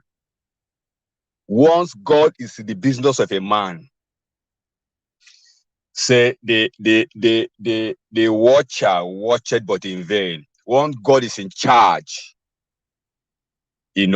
of securing an individual, no matter how careful you want to be, no matter. You can still even be in your own house and something dangerous still happen to you. So I just want to encourage every one of us, the obedience, to just be calm, believe that Peter Obi, all the step he's making, God has already captured him. God always look for a man who will go for us. Say, who shall I send? Just one single man. And he has identified Obi to be the one. Physically, we are seeing Obi. But in the spirit realm, in the realm of the spirit, I guarantee you, angels, invisible angels, have surrounded this man. I'm telling you, invisible angel. So usually God set a table of a man that he has chosen to liberate a generation in the presence of his enemy. Why? Because God is with him. Say, yea, though I walk through the valley and of the shadow of death, yet I will fear no evil, for thou art with me. Thy rod and thy staff, they comfort me. So it's very important. Let's have that at the back of our mind, that God is with this man.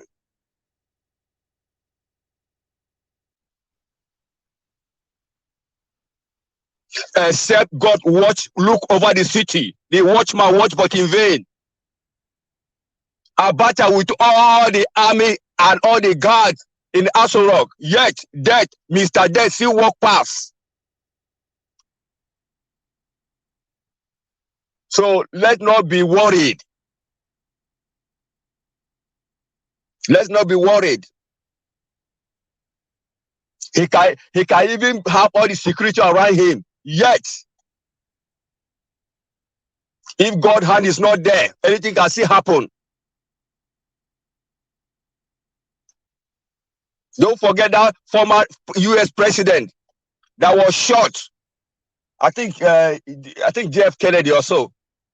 Bullets, there no security around him, but somebody somewhere targeted his forehead and blast the thing. So let's just not be worried. Let's not do God's work.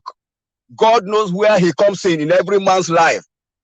Then you begin to wonder, can somebody have this kind of accident and survive? Why? Because God has not finished with that individual. So there is hope. The only security that doesn't fail is the security of God himself.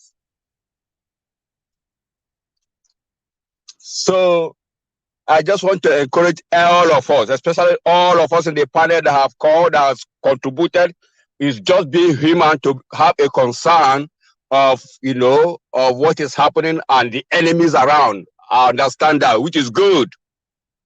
But let's not forget that is the hand of God upon the man. That is my submission for now, Mr. Ivis. Thank you.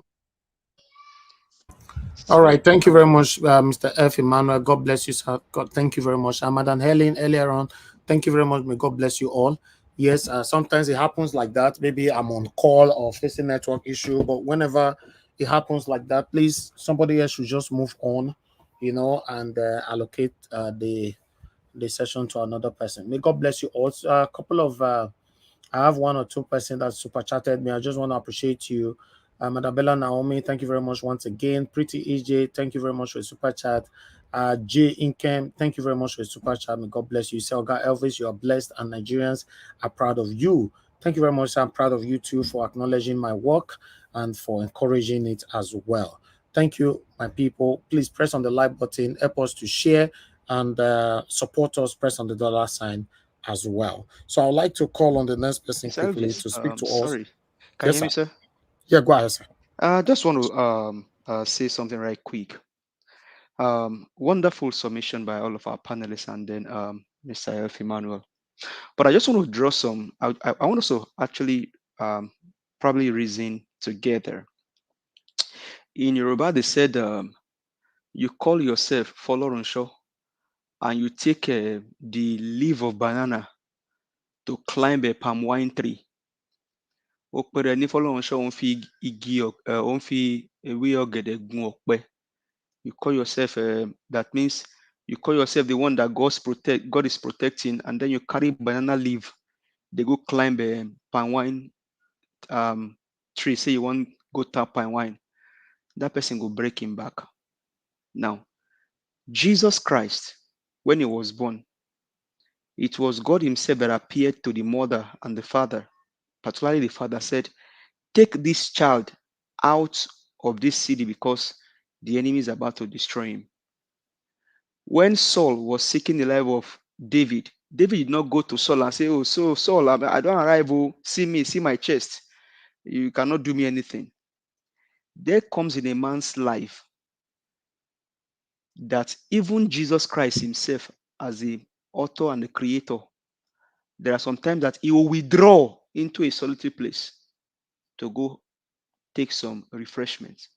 Mr. Peter Gregory, there are times that you need to withdraw, sir. There are times that you need, the hand of God is upon you, all well and fine. God has prepared before you, all well and fine. But you need to begin to think on how you show up on occasions. There are a lot of investment on you.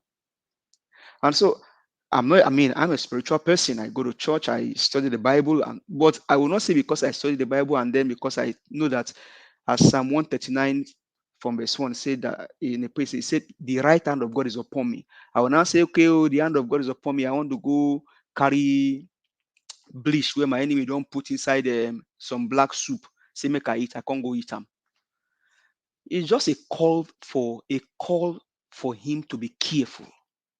Because there are so many, the hand of God is upon him, all well and fine. Mommy Diaspora posted something. Well, you see, we just need to be careful. We need to be careful. We can't say because God is with him and then we just have to be careful. And that's the Christ. That 19-year-old boy that pied himself in Plateau Jos. So he saw something. He could not hold it anymore. Oh, I wish that somebody like Oraka spoke to that young man, said, you know what? Relax. Peter Obi is coming. That boy will not have pied himself. And so for such kind of life, we are saying Mr. Peter Gregory will be, and plus the 88 over the 80 people that we have pied. Be careful, sir. For the lady that was stabbed in the face in Lagos State, be careful, sir. Because God forbid the evil of these evil men happen. Then the death of those people, or their suffering, or their blood would have just been wasted in vain. So, Mr. Peter Gregory, the hand of God is upon you. I know that. I am praying for you. And some Nigerians are praying for you. But you must also do the work to help the prayer of the people to be answered by God. Don't say because the hand of God is upon you and go stand in front of Express 11 the trailer may not even blow horn before they run the person enemy to death. So please, it's a call. It's a clarion call for him to be careful. Watch what you eat. Watch where you go. The hand of God is on you. We are praying for you. But also you also need to be careful, sir. Thank you very much. All right.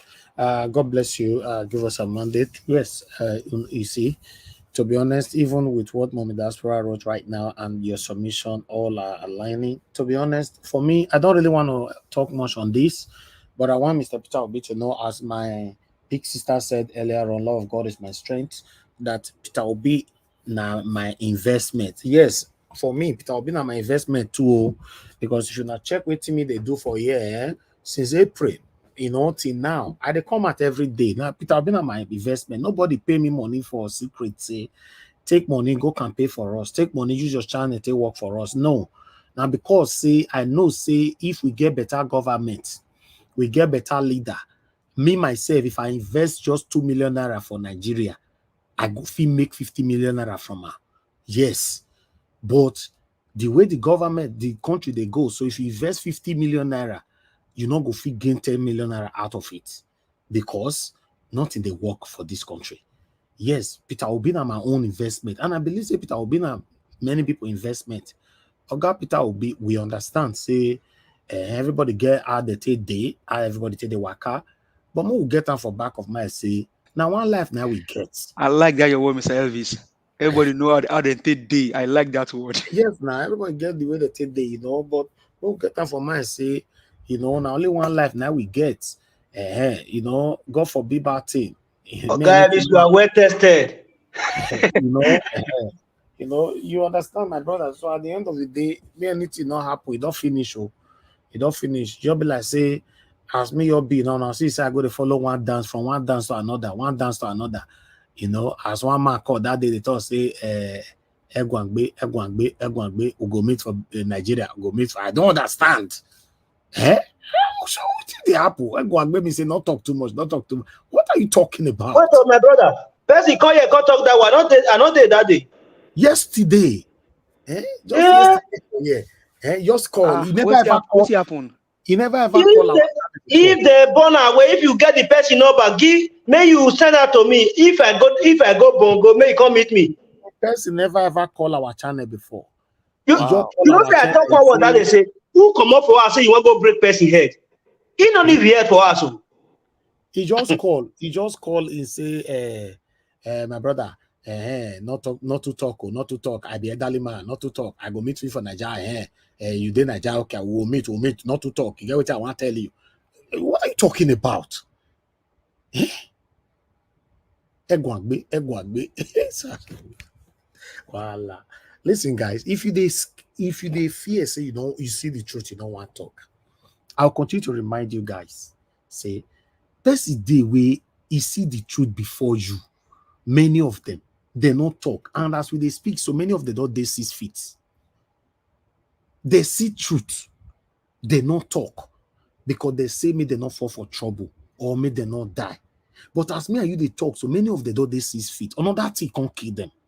Another thing can't take their life. I don't know whether or not they get them.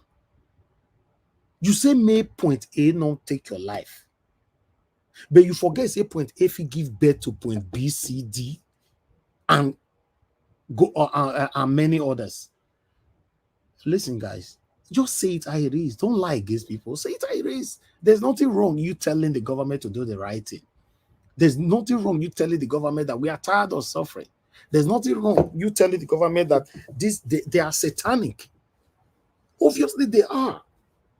It's just like judiciary now that I've never ever trusted in my entire life. This is the first time we want to say, okay, let's trust our judiciary.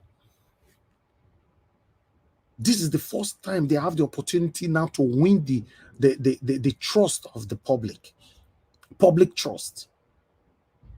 I can't judge them yet because they have not passed judgment yet.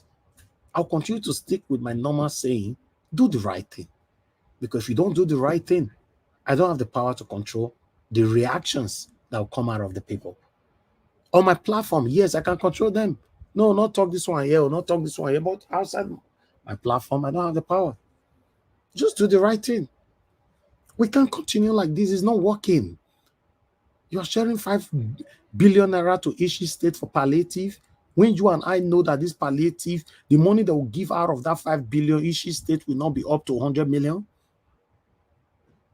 The same people that you want the state governor to help with the same 5 billion, you have the account number. You could not credit them directly. Is that not satanic? Now, wow. Let me call on the next person to speak to us. Thank you very much, people. Continue to press on the like button. Help us to share. We have a couple of people here that still need to speak to us. So let me give opportunity for Eze Shigbo. Thank you very much, sir. It's been a while. It's good to have you back again on the panel. I'd like you to talk to us, sir. Eze Shigbo, are you there, sir? Okay, it looks like you're not there because we can't hear you at all. Hello, are you there? Okay, Eze Shigbo is not there. Okay, let's move on to Madam Patricia. Are you there with us?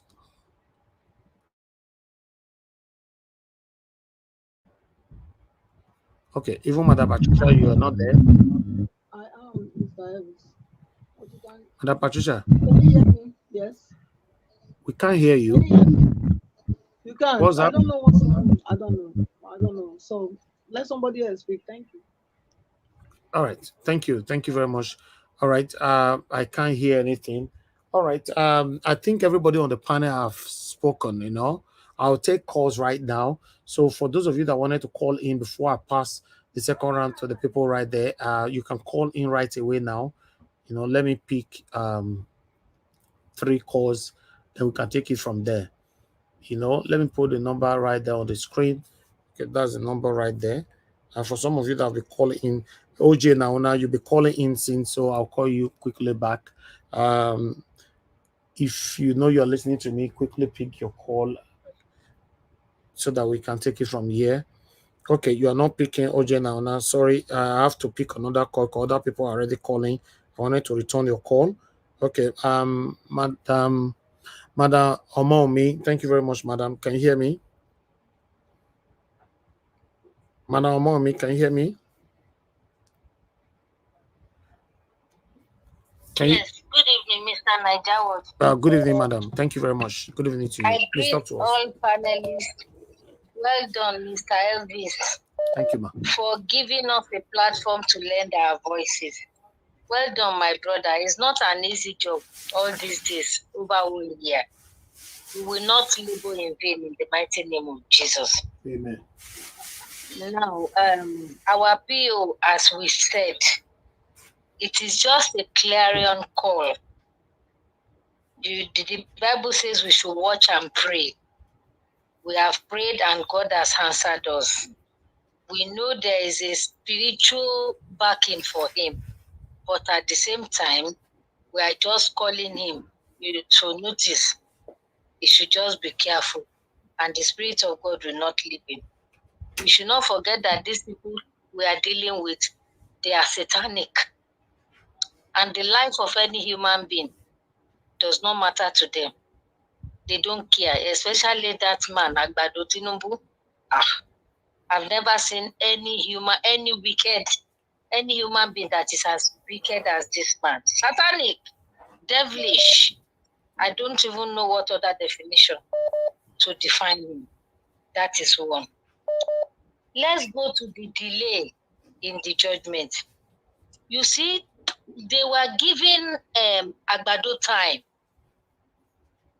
to get his ministers ready, to get Wike ready for Abuja, to get Fagbemi ready for the Minister of Justice. You know, he is going to be in charge of the Supreme Court as the Minister of Justice. Ariwola will not be there at the end of the matter because they have seen that many people are after that Ariwola because allegedly we knew how much they said Tinubu gave him. And I'm still calling him. Please just give me 2 minutes in my dialect. Justice Ariwola, ojú wa wà lára yín, ojú Ọlọ́run dẹ̀ wà lára yín. Our eyes are on you, on Justice Ariwola, and the eyes of the Almighty God that does not sleep is on him. Ojú wa wà lára yín o. Dẹ̀ni múrúkọ yín kúrò lẹ́nu wa. Your name will not be left out of our mouth. A máa máa pè yín ni. Ṣùgbọ́n tí ẹ bá fẹ́ kórúkọ yẹn di èpè ọlá, tẹ́ ẹ fẹ́ kí orúkọ yẹn di òṣì ọlá, tẹ́ ẹ fẹ́ kórúkọ yẹn di ìbànújẹ́ ọlá, tẹ́ ẹ fẹ́ jèrè gbogbo nǹkan tẹ́ ṣe ní Nàìjíríà yẹn, tẹ́ ẹ dẹ̀ fẹ́ jèrè àwọn ọmọ, tí ẹ fẹ́ kí Joshua 6:26 kó ṣẹlẹ̀ yín lórí.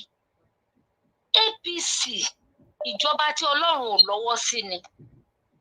God does not have a hand no more in APC and PDP. Anybody, any Nigerian that is running after them to build that parties, especially APC, the person will pay with the blood of his firstborn and the lastborn, the blood. Gbogbo èpè àti ègún tó wà láyé yìí, àti tó wà nù Bíbélì o, àti tó wà nù Kùránì o, gbogbo ẹ̀ la máa ṣẹ́ fún yín. Àti tó wà nù ìṣẹ̀ṣe wa ní Nàìjíríà. Africa ṣe the right thing. Judiciary do the right thing. Justice Ariwola do the right thing. Thank you. Don't set Nigeria on fire. Ẹ jẹ́ kí wọ́n dá ẹjọ́ yìí ní òdodo àti lótìtọ́. Give a true judgment. All eyes are on you. Disqualify Tinubu now. He's not qualified to run this election. And for your information, there is no rerun. We obedient, we are standing firm on our legs. We will collect that mandate from you, whether you like it or not. By fire, by force, we are collecting it. It is Peter Gregory Obi, that won this election at a landslide. Not even kube. No, you will come out and tell us the figure Obi scored overall, the right way, what is scored in the 24 states, whether he's able to meet up with the 25% in the 21st state. Then you will tell us what he won in Abuja. Now you will tell us what Tinubu scored in all those three areas, according to our election petition. Then you will come out to tell us what Atiku scored. If you are even telling us to rerun, there is no rerun, there is no re-election. Don't set Nigeria on fire. Now about the Niger war, yes, Tinubu is desperate for power. There is a part of the constitution that says when there is war, a president cannot be unseated. That is why he's so desperate. He wants to go to that war. Unfortunately, it is his brothers in Niger that put him. They put him in power, Buhari and Co. and the cabals. Our life is not meant for the cabals. Our life is not meant for the Fulanis to rule us. They are not Nigerians. They are nomads. Go and read their story on the internet. They have no country. They came to Nigeria and saw that our hands are soft. That was why they came inside and settled into Nigeria. And they want to, the ruling class, the cabals, they want to be ruling Nigeria forever. No, we say no to it this time. We are taking our country back from it. And we are putting our lives into our hand. No way. Give us our mandate. Return our mandate to us. No matter what evil Tinubu does. Peter Obi is not Funshaw Williams, and it's not all those people you buy. No. Peter Obi's life and his entire body is belongs to God. So none of you should try any foul play. You will go down for it. We are coming for all of you. Thank you. Give us back our mandate. It is now or never. Thank you. Thank you very much. God bless you, man. Thank you so much. Hello, Mr. F.A. Thanks for calling in. Good evening to you, sir. Hello? We can hear you. Go ahead. Thank you very much for calling in. Good Yeah. evening to you, sir. Good evening. Good evening, panelists and the viewers. I greet everybody this evening. Hello, Niger. Can you hear me? Yes, we can hear you. Go ahead, sir. Okay. I hear you they talk about how we come from Canada yesterday. Now, what did the man talk? The thing just now, what motivate me when I go, because you know they call for the channel. Bro. Me, it's like I just feel like protector for this channel, because I know that you stand for a good thing, a good Nigerians, a better country. That is why I just feel like a protector to this channel. What did the man talk? He just called yesterday, say Nigeria used Benin yesterday. Now Benin language. Now the man used. He say Nigeria was. I will call you elderly person. No one him on the middle person that way. In English, he say I don't want anything to happen to you. That's your for. Wait till now today people. May go Libya, Sahara Desert. They go see the way people they back every day. Nigeria they fire the pop for Nigeria every day. That's the way Nigeria was not they talk about violence. Everybody they see every day. You know they talk anything like violence. You just come yesterday. They talk about a man in Europe. I don't want anything to happen to you. Hey, stop it, sir. I know you are an elderly person. So I just want you, when you are making analyzing this issue, so I just want to come to put you through. That's what he said. He said, this is a person, this man never called this platform once. You understand? He just called yesterday. He just want to discourage everybody. So that is for that one. About this judiciary issue, Niger Watch. We know, say, judiciary, they will do the right thing. I have the belief. Because if you see the way everything, the whole issue just be now, the thing don't fully their name. They cannot escape this all these issues. I just want to beg the whole Nigerians now, because there's a big evidence. You understand? We have to. So I'm not afraid. I have full confidence that they will do the right thing. Because if they don't do the right thing, they will not escape it now. Let's just tell each other the truth. So I'm not afraid. So I just want to beg the whole Nigeria now. Everybody should just wait. We are all eyes on them. Yes, that is it. So that is just my submission, sir. Thank you. God bless you, Thank my you, brother. sir. God bless you. Thank you. My brother, Mr. Caller, my brother caller. If they do any, they go collect woto. Oviedo Mayahi. Who bonded? All right. Thank you. Let me pick another call quickly. Thank you. Yeah. Hello. Yeah. Good evening to you, Mr. Francis. Thanks for calling in. Good evening to you. Talk to us. Mr. Francis, are you there? Yes. Please yes. off your Good TV, off where you are watching me from. Focus on your phone, sir. Yeah, good evening, Mr. Thank you. Elvis. Thank you, sir. Talk to us. I don't know, today everybody does follow one side. All protocols duly observed, those in the panel, comment section, I greet all of you. First of all, before I start, yesterday, what happened yesterday, I was very happy. Yesterday showed that all that you guys have been doing have started bearing fruit. Number one, you discover that now many people from US are calling in after they're coming. I know that this time we're working is their time in the afternoon, but people have started to come in. And I appreciate the maturity that the people and the platform are demonstrating.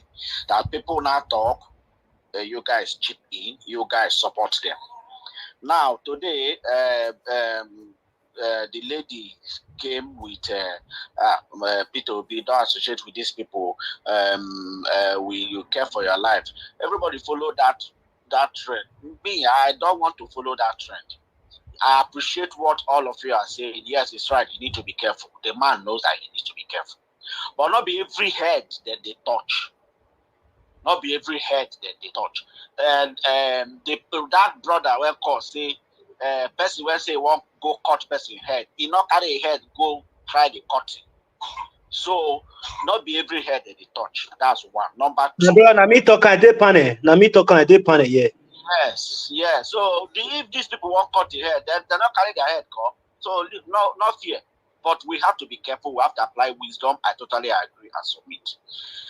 There is something I'm seeing here. What I'm seeing here is, politicians, they not get shame. They not get shame at all. It's not part of the code of conduct of criminality. Because all they after is themselves. Don't be surprised. These people they've seen this handwriting of the wall. This is my own thought too. They know that PO is coming. That the other one is going to be an end chapter. They've started to use this to align. They've started to use this to present themselves. Plus other ones they'll be doing behind the scene. So let us not be worried. Let us not lose hope. Let us not feel that what we are doing or that their plans is going to be overwhelm him. No. But the truth of the matter is, the message has been sent. A new movement is already on ground. The aura, the order, everything that is smelling is about the new movement. And I will continue to say, what you're doing, all right. Even the violence platform, those ones are even fire.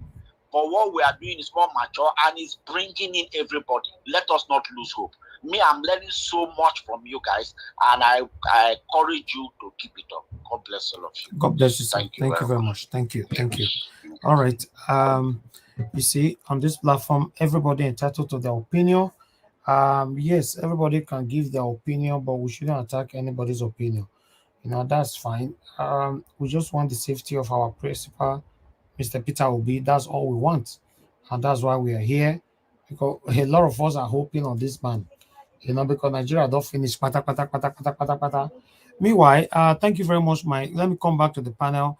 Give us a mandate. Please give us your final submission of what we submitted today, sir. Thank you. Mr. Elvis, thank you so very much. I mean, the final submission is just the fact that our country needs to get better. We have every resources that it takes for us to be the best country in the world, not even in Africa, the best country in the world. So, and what these guys will end up doing, I bet you, they, for the number of days they'll be there before they are thrown out, they'll just be printing money. Buhari printed money. These guys will just be printing money. Thereby, inflation will continue. So, but I can't wait for this judiciary to do their all they want to do. Quickly do it on time and declare this man. Nigerians have long waited. How long shall we continue to wait? Please do what you have to do on time and let's begin to salvage our country. We have the manpower, we have the resources, we have everything it takes to be the best country in the world. Is it gold? Is it lithium? Is it oil? Even coal, charcoal we have. Eh? And we see these wicked and satanic agents are the ones that are parading themselves as the leaders and all that. How long are we going to continue? They themselves should be afraid of this shenanigan that they are doing. You know, it gets to a point where somebody will do some things. He himself will be afraid that this thing that they are doing, he go backfire one day. They should be afraid by themselves by now. They should be afraid. And so, and as we close tonight, Mr. Peter, I know you have your people around that are listening on various platforms.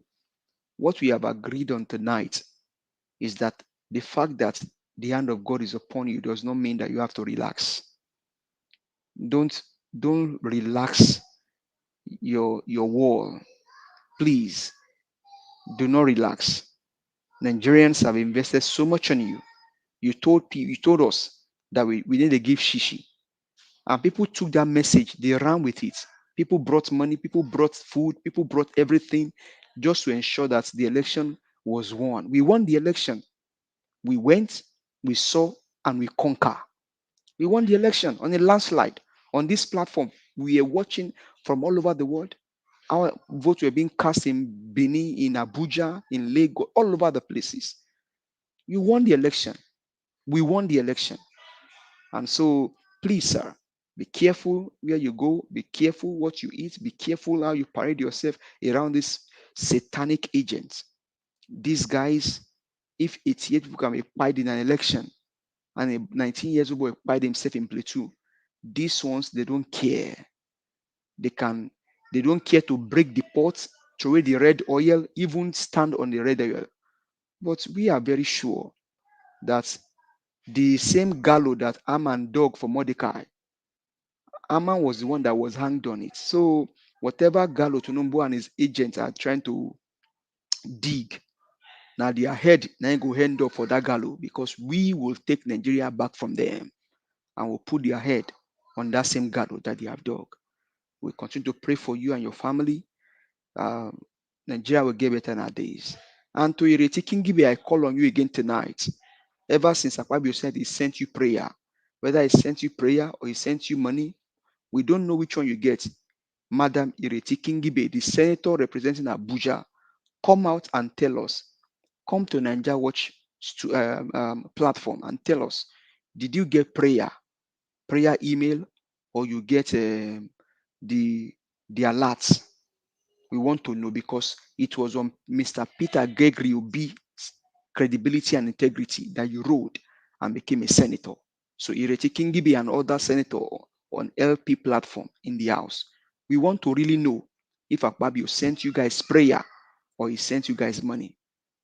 We will not stop saying it. We need to hear from you, from the horse's mouth.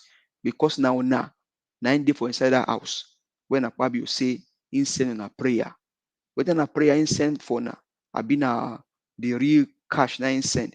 We want to know. When I can't even tell us, say, Mr. Elvis, I'm not mind Akpabio, no send prayer.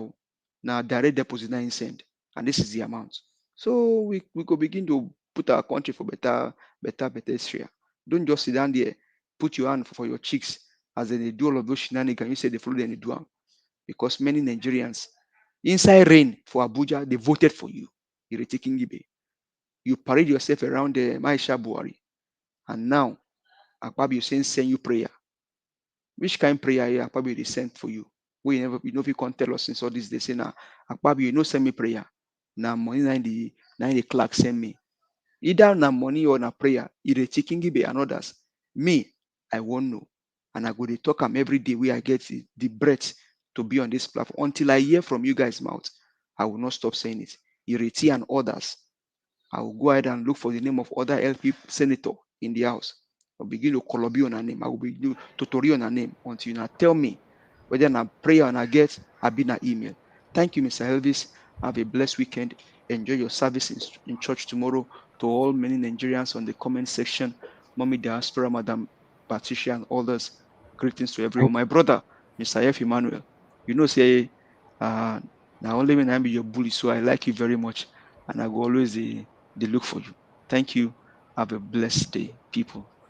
Thank you, my brother. Yes, we have another one, Senator Dality, one kosher. Oh, the one where say the one where they call we stand against Festus Otokokeyamo.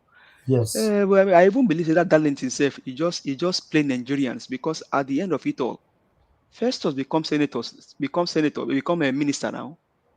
After talent, he make that noise. But not only him now, nobody support her now. Nobody. That's what we're saying. People like Ireti Kingibe and the others, then for arise when Darlington stand up. Me, I can't even expect say Ireti go stand up say, waiting Darlington talk na true. Festus, you talk say 50 billion naira. Say you know consign the senators. Say they make them mind their business. But here you are again.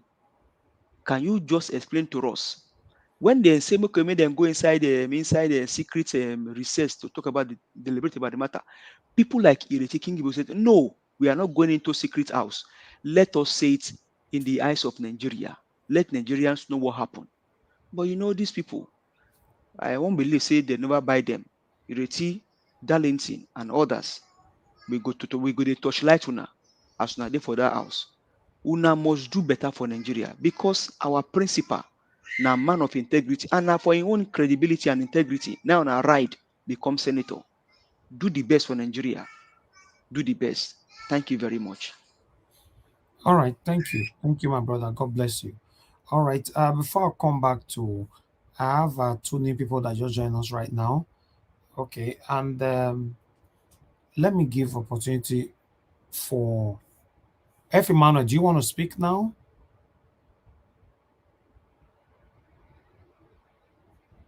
Okay, you're not there yet. Okay, let me go to Mashallah. It's good to have you on the panel, sir. Good evening. Niger Watch, good evening. I greet Nigerians. Happy weekend. Happy weekend. I've not the opportunity to come to the panel for some days now, but I've been on air and I've been hearing all the nice and some of the rubbish some people have been saying. For me, my Niger Watch, I think Nigerians are too quiet. To me, it is unnecessarily quiet. And the quietness is going to cause us a big problem. That's the way I see it.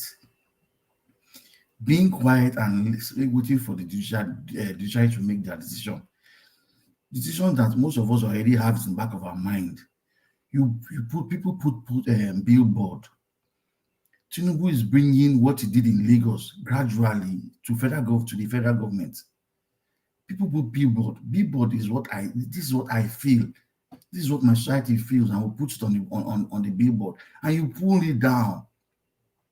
They are indirectly telling you that there's nothing you say that will count. For the fact that those billboards came down is enough for people to be outside. They are shutting you down. Now, you have brought ministers, congregations of chiefs. You have brought them. You are putting what's his name? Wiki, Minister of SCT. I can bet you, apart from the fact that he wants to use him as a rigging machine, Tinubu is a land grabber. Tinubu, he's not alleged. Tinubu is a land grabber. So that will be the next thing he wants to start doing. Then the issue of him going to war and all this rubbish he's doing is just diversion. They want to steal money.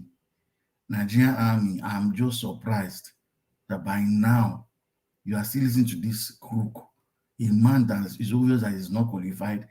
You have 2 NYSC certificates that you cannot justify which one is the real one or which one is the fake one. You still have fake certificates that you can't defend. I don't know why Nigerians or lawyers, yesterday I saw a video, lawyers protesting. They ought to have, it is the lawyers, the junior lawyers, the ones in university, still schooling. Is this how your profession will be, that you are liars? I always say lawyers are liars. Now it is obvious. That's my word. Lawyers are liars. And they are proving it to us that people are liars. Yes, it's yesterday I watched Nigeria Watch. I was listening to a judge. I think Kaduna was being bribed. And she refused to release the name of the person that's trying to bribe her. Is this a lawyer that is still trying to bribe the judge? The reason why you are delaying this judgment, last week, 2 weeks ago, it was said this week will be the judgment week. We waited till today is Saturday. No answer to all the cases. It's, to me, the reason why all this is happening is you are too quiet. If by now there's protest everywhere, the police can't take control of the protest and all that, this man in government would have known what to do, either to leave or run away. The way things are going, I'm sorry to say, these guys will pass over this and won't be able to do anything, because I don't know what is delaying them making judgment. He has put all his machinery in place. Everything's in place. There's a government right now. It is obvious that there's a government in place, and a government that they don't want to topple. The only way out is the military, and the military too are dancing a kokoma with them. The junior soldiers, I don't know what people are doing, because to me, this man is just slaughtering. He's trying to slaughter everybody in the military. Sorry for my words, but I don't know. If your country is saying you don't want to go to war, you are by forcing yourself to go to war with your neighbor. Your neighbor has not done anything to you. They are happy the way their government is there. So what is your own problem? You have Boko Haram, you cannot solve. People are hungry, you can't solve those problems. Solve the problems in your house first before you go and solve the problem of other people. Tinubu, please. Akpabio, Chief Rigger, Chief, how do I call this man? The PhD of corruption. Each time I look at it, I don't know why that picture, I don't know what to be doing between them. Or I should not stay anymore, please. Because these people, they are evil human beings. Evil human beings in human body. My beloved brother, sorry to interject you. The military, they are not sleeping. They are wasting time now. They are awake. They are wasting time. To me, I'm telling you, to me, they are wasting time. They are not wasting time, because they say there is time for everything. Sorry to say. I'm sorry, my beloved brother. If you say so, there's time for everything. But to me, the way I'm saying it, it's taking too long. It's taking too long. All these people are putting in place everything, and they are stealing money. They are stealing money. Now, okay, they put that Yoruba man in mine and steel. I don't know his name again.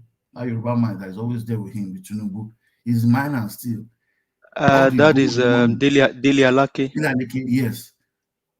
Why did he put him there? Tinubu is, when he says somebody is brilliantly corrupt, that guy is brilliantly corrupt. That's the truth. He has put his right-hand man to take control of mine and steel, where they know that's where there's serious money there. But because Nigerians are not, and we don't look at it, it's not oil. They are stealing gold. The next raw material, the next raw material for the world is in Nigeria, which we use making battery. Before Big Gill to be coming to Nigeria and be meeting that's their agenda. Nigerians, don't be quiet. That's the reason why they are fighting for Niger. That's why they are fighting for they are against Niger's government, because the raw material for the next generation is between Nigeria and Niger. Batteries that we all use. The whole world is going using batteries on phone, cars, solar panel. Everything is in Nigeria. The raw materials, we have it here. That's the reason why they are doing all this they are doing, for them to make crack deals. Tinubu is an evil man. If he's not getting anything from it, he won't put his hand. Thank you.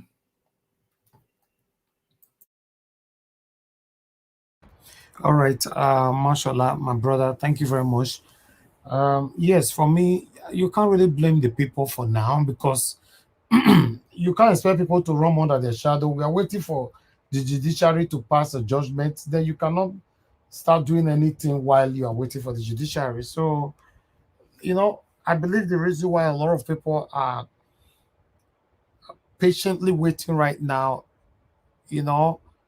or should I use the reason why people are on standby? Yes, a lot of Nigerians are on standby at this particular time. Why? Because judiciary, the judgment is pending. Let them pass the judgment first now, see if people will continue to be on standby like that. Thank you, my brother, for coming in, and thanks for your submission. Thank you very much, my people right there. Please press on the like button, help us to share. Let me call on the next person to speak to us. Eze Shigbo, when you are ready, sir, you let me know, because I've called you more than 2 million times. You've not answered. All right, Yeah, let me go. I'm ready, sir. Okay, all right. You need to apologize to us. I've been calling you for the past 7 years now. You have not answered me. I'm sorry, sir. I'm sorry, my dear people. Thank you, sir. Talk to us. Yeah, thank you for having me, and thank you for calling me again. I was listening. I said, well, it looks like they will call me again, and that's it for the day, because I had to kind of do something when I joined. And thank you, the panelists, and the owner of the panel, the owner of the platform, Elvis. God bless you, and everybody that have talked their mind, and I love all the things that you all said. Some of them I wasn't on the line to listen, but my concern is everybody's concern. But I have a little change from what my concern had been. We've all shared Nigerian situations. The court case is pending. Looks like they're dragging their feet, and it looks like they're haggling it on which way to go. The only thing that I believe that the judiciary will do to save the situation is to look at the evidence. It's overwhelming. Every blind man can see it. The deafs are hearing it. Those who doesn't know law even know these ones. And at the same time, two things are happening at the same time. When this issue of Niger came out, I said it's overdue. See, because you don't field unpopular president and let everybody keep quiet and swallow it. It's not possible. And the president who doesn't care about his people. The Niger issue for me is very paramount. ECOWAS and Niger is very paramount because of late, I realized I've been hearing ECOWAS even from the primary school, but I now I can see what their missions are. Their mission is not for Africa. They are the reason for the underdeveloped development. The J issue brought the agenda to bear. Even somebody who is not interested will be interested. This is a man his people does not want. But they want to carry one go there to reinstall him, a despot, somebody who is representing a foreign interest. Now, I backtracked. I said, is ECOWAS for West Africa? and her citizens, or what? Then I come to realize myself that ECOWAS is actually a second colonial master. I wrote it on my Facebook severally. I don't know how many is there, maybe 10 or 20 times. They are our second colonial masters. Our forefathers drove the white people who we perceived as being our enemy, colonizing us. People that replace them to me are worse than them because these are our brothers. And when you talk, other foreign powers will tell you it's an internal issue. So we are like in a crucible. They're very dangerous. We are like in a crucible. We are highly underdeveloped for years. I thought that their mission will be to get together and have like a 5-year, 10-year, 20-year agenda to see their areas developed. They're not interested in that. They're serving foreign agents and foreign governments. As long as those their godfathers in foreign land are satisfied, they maintain the hold on us, and that's it. They are comfortable.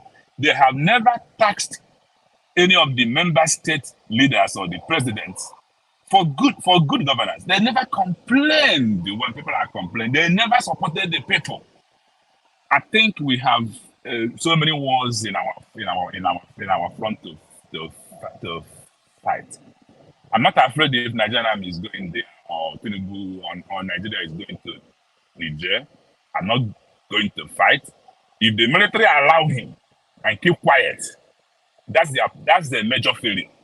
As long as I'm concerned, if the military allow him, upon all the opposition from the Senate, from the Northerners, from the Southerners, from all Nigerians telling him it's not a Nigerian war. Whether he goes there by proxy, I don't care. If they allow him to enter Sorok and sleep quietly, then that's a major failure for Ross. As long as the P2B mandate is concerned, I don't think Nigeria will have any other choice in the near future if the judiciary fails. But my happiness is that the judges are living in Nigeria too. My brother, sorry to interject. It's not Peter Obi mandate. It's our mandate. It's Nigeria mandate. Okay. I didn't hear you very, very, very well. That's fine. Whosoever mandate it is, but he's the figure. He's the prime figure that we are following, regardless of the party where he is. If you are trying to push me away from the train of my thought now, the judges are living in Nigeria. I believe that the chaos that will come after, they have no place to run to, because one thing is to start a chaos, another one is to escape from the chaos. But I don't think they have a different home other than their homes, probably in Abuja or in their villages. So they will be there. The consequence of it, they will bear. If the masses allow them to walk the street, fine. Because the Nigerian masses, from what I'm saying is that if you push them to the wall, they want to break the wall and continue going backwards for the oppressors. If not, those that are oppressing us are not more than 5,000 people, while we have at least 80 million youths, able bodies.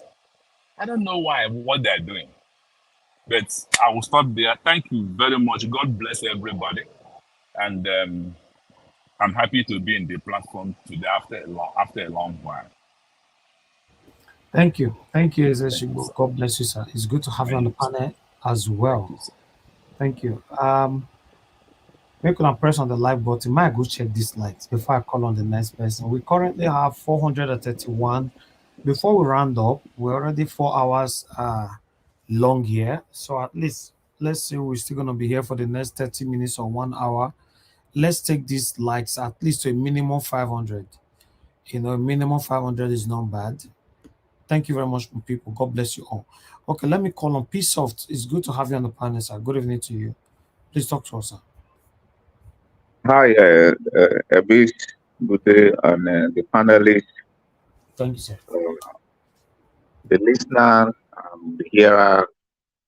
God bless you all. Thank you for all you do to make our country a better place. I really do appreciate you, your effort coming out every day. It's not easy stuff, but Thank you, sir. you keep doing it because of the love you have for your country. I really do appreciate you for that. Let me touch on the ECOWAS based on the video that was played, making up their mind to still go invade Niger. I think I think this is really showing that most of West African politicians are behaving like bunch of illiterates. They're behaving like people who never went to school or who does not even know what it takes to invade another man's country. To invade a country, they cannot even base their judgment on any single law by the international community or by the UN or even by their own African policies. They can't even base their action, the action they're claiming they want to take, they can't even base it on it. So they are now, because they've been doing it in various countries, in their own country, they've been, invading their own people, dealing with their own people. Now they want to take it across the border. And they think the whole world is not watching. Or they think they want to do the bidding of America, of UK, and of France. They are behaving as though these countries are the only countries in the whole world. You know how many countries we have around the whole world? If they try it, if they dare try it, they have opened up a door for foreign countries to invade their own country, because you cannot justify why you did it. There is no law. If you go to international, forget about. What if tomorrow, or they don't know how these things work? Tomorrow, some of people, a cabinet in France may just accuse Macron from doing so, and the next you see that Macron will just resign. This is how things work over there. The next thing will resign, and a new government will take over. And the government that may take over may just be like, oh, we don't like this shit. Come on, bullshit.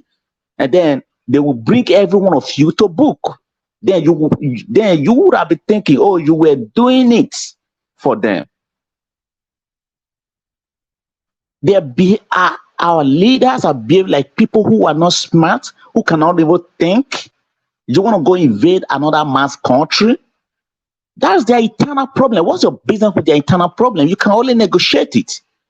You can only appeal to them. You can only, talk on it. You have no business in invading their country. It's not your country. There is no way you can't prove it that they invaded your country is the reason you are invading their own country. That's the only way you can. That's the only way you can invade another man's country. That's the only way you can invade another country, which means you must have shown that they invaded your own country, and this is the reason you have to invade their own country. This is their eternal issue. They don't like the democratic rule. Then they remove those guys from the office, and then you're telling us you want to go invade their country, and some of our military generals are boasting and talking like people who never went to school, like people who never studied, like people. What's all the courses they be taking for? All the courses they be taking, what's it for? It means they be teaching them nonsense, or probably they don't even have the idea to assimilate what the lectures they be receiving from different countries that they be sent to. Is there any law? Is there any way they've been taught that because of what happened in Niger, that they have the capacity and the rights to invade Niger? Is there any law? None. This is madness. Africans are behaving like, oh my goodness. If they dare try invade Niger, the way foreign countries will invade their own country, because there will be those guys now will have legal rights to invade Nigeria, to invade Ghana, to invade any country that took part in that shit. They're going to be invaded. They should just try it. They should watch it. And I like this guy that just spoke now, regards to the former speaker before this one, who was talking about billboard be removed regards to the judiciary. That's a sign. Of course, that's a big sign for Tinubu to give order. I wouldn't know who gave that order. Maybe people are just doing it on their own. But generally speaking, if we want to look at it logically, if you're removing a billboard that has to do with the case that is ongoing, that all eyes on judiciary, so you are sending a message to the people that, hey, you're not going to get what you think you're going to get. We don't care about you. We don't care. We're just going to do what we got to do. We want to keep this man in power. So that's a big sign. That alone is enough for people to troop out on the street and protest against it, because this has to do with judiciary, honestly speaking. You don't remove the billboard that has to do with justice. People are fighting, people are looking for justice. And you're going to say that if it's the police officers that does that, they should be fired by now, because this is a very serious issue. They should be fired by now. If these police officers were caught, they were filmed, they should be fired by now. I think I'm just hearing that for the first time today, because I was not, I've not really been online. That the billboard regards to all eyes on judiciary was taken down. Who did that? Is it the police, just the ordinary public, or they were removed across the nation? Specifically, they focus more on Abuja, so all of them were removed. Tinubu's cabinet they took responsibility for removing it before, but after the escalation and the reaction of the people, then they now quickly divert the responsibility back to the advertising. That's enough for Abuja to be shut down. Pardon? That's enough for Abuja to be shut down, because they are indirectly saying that they have no regard for the rule of law. That's the meaning. That's just the meaning. So we are watching, and we believe that the right thing has to be done. We know the Constitution. We know the requirements by the Constitution. We know what the Constitution says is supposed to happen for you to be in the office. Currently, to not be in the office is illegal. As far as the Niger Constitution is concerned, it's illegal. He never met the requirement. He was not supposed to be there. So all his ministerial appointments, they are all illegal. So the military, is either they do the right thing. Of course, I do not think that they are wasting time. I believe that some things are going on. So they have to have some kind of enough they have to put up some pieces together to be able to, prove their action. You broke the law, you are right there, and then everybody is waiting for the judiciary. So if the judiciary fail, because if you are offended or if you are having issues, you are expected to go seek a redress in the court. So when they finally find out that, okay, there is no more court system in the country, then if the military took action, then they will be justified, because there's no court system. Because the Constitution is very clear. Everybody knows that, hey, this is what it says. You need 25%. You forge certificate. University of Chicago is not hard. I saw a newspaper where they said they gave Tinubu to respond before they release. The informations are there. So there is just official. Anybody can have access to the information, but officially for them to certify, okay, this is what we got. That's what they're just looking for. Now that the information is not there, you can't be a female, and all of a sudden you are not a male. We're just waiting anyway. God bless you, Mr. Ives, and the panelists. I love you guys. God bless you. Yes, I understand your concerns, sir. Yeah, we'll be talking about this now for the past 3 days, I guess. you know, the removal of the billboard. Initially, the newspaper that came out, the mainstream media said Tinubu have ordered the advertising regulatory body to remove the billboard. But later on, because of the reaction of the people, Nigerians across, they not change it to for the advertising body to take the responsibility of removing it. But whoever that is taking responsibility of removing the billboard, why must you remove the billboard of the demonstration and the consign of the citizens? Does it mean we don't have right, you know, to do? Because it's not an insult. All eyes on judiciary. I asked the other day, you know, when I was reading the article and playing the videos right here, I asked the people, is any way we've offended the government or insulted the government by putting out a billboard, all eyes on the judiciary? So no. So you know, and you know, other people like in likes of Shehu came to arise saying that Tinubu is a dictator because this is a dictatorial act, you know, because it somehow. But nevertheless, all eyes is still on judiciary. Judiciary do the right thing, you know, at least, you know, restore your name. You don't have name before. Judiciary, you don't have a name before in the history of Nigeria. This will be the best time for you to restore your name. That's all I can say. Thank you very much, my people. I appreciate you all. I'd like to appreciate Martin Benjamin. Thank you very much for your super chat. According to your text right there, Mr. Elvis, please don't worry about that man who called you yesterday and called him self-elderly man. He should be the one to be worried. Let me remind him, my people in Canada too. Okay. Yes. Thank you, Mr. Benjamin. We are not worried about anything. We are here talking about our future, talking about our country. You know, yes, you know, somebody needs to talk. That's all. God bless you, Sam, and God bless you. Thanks for your encouragement and your advice as well. Guys, press on the like button, you know, help us to share. Okay, I believe everybody on the panel have spoken, right? Yes. Okay, let me go to Mr. Felix. Please give us your final submission.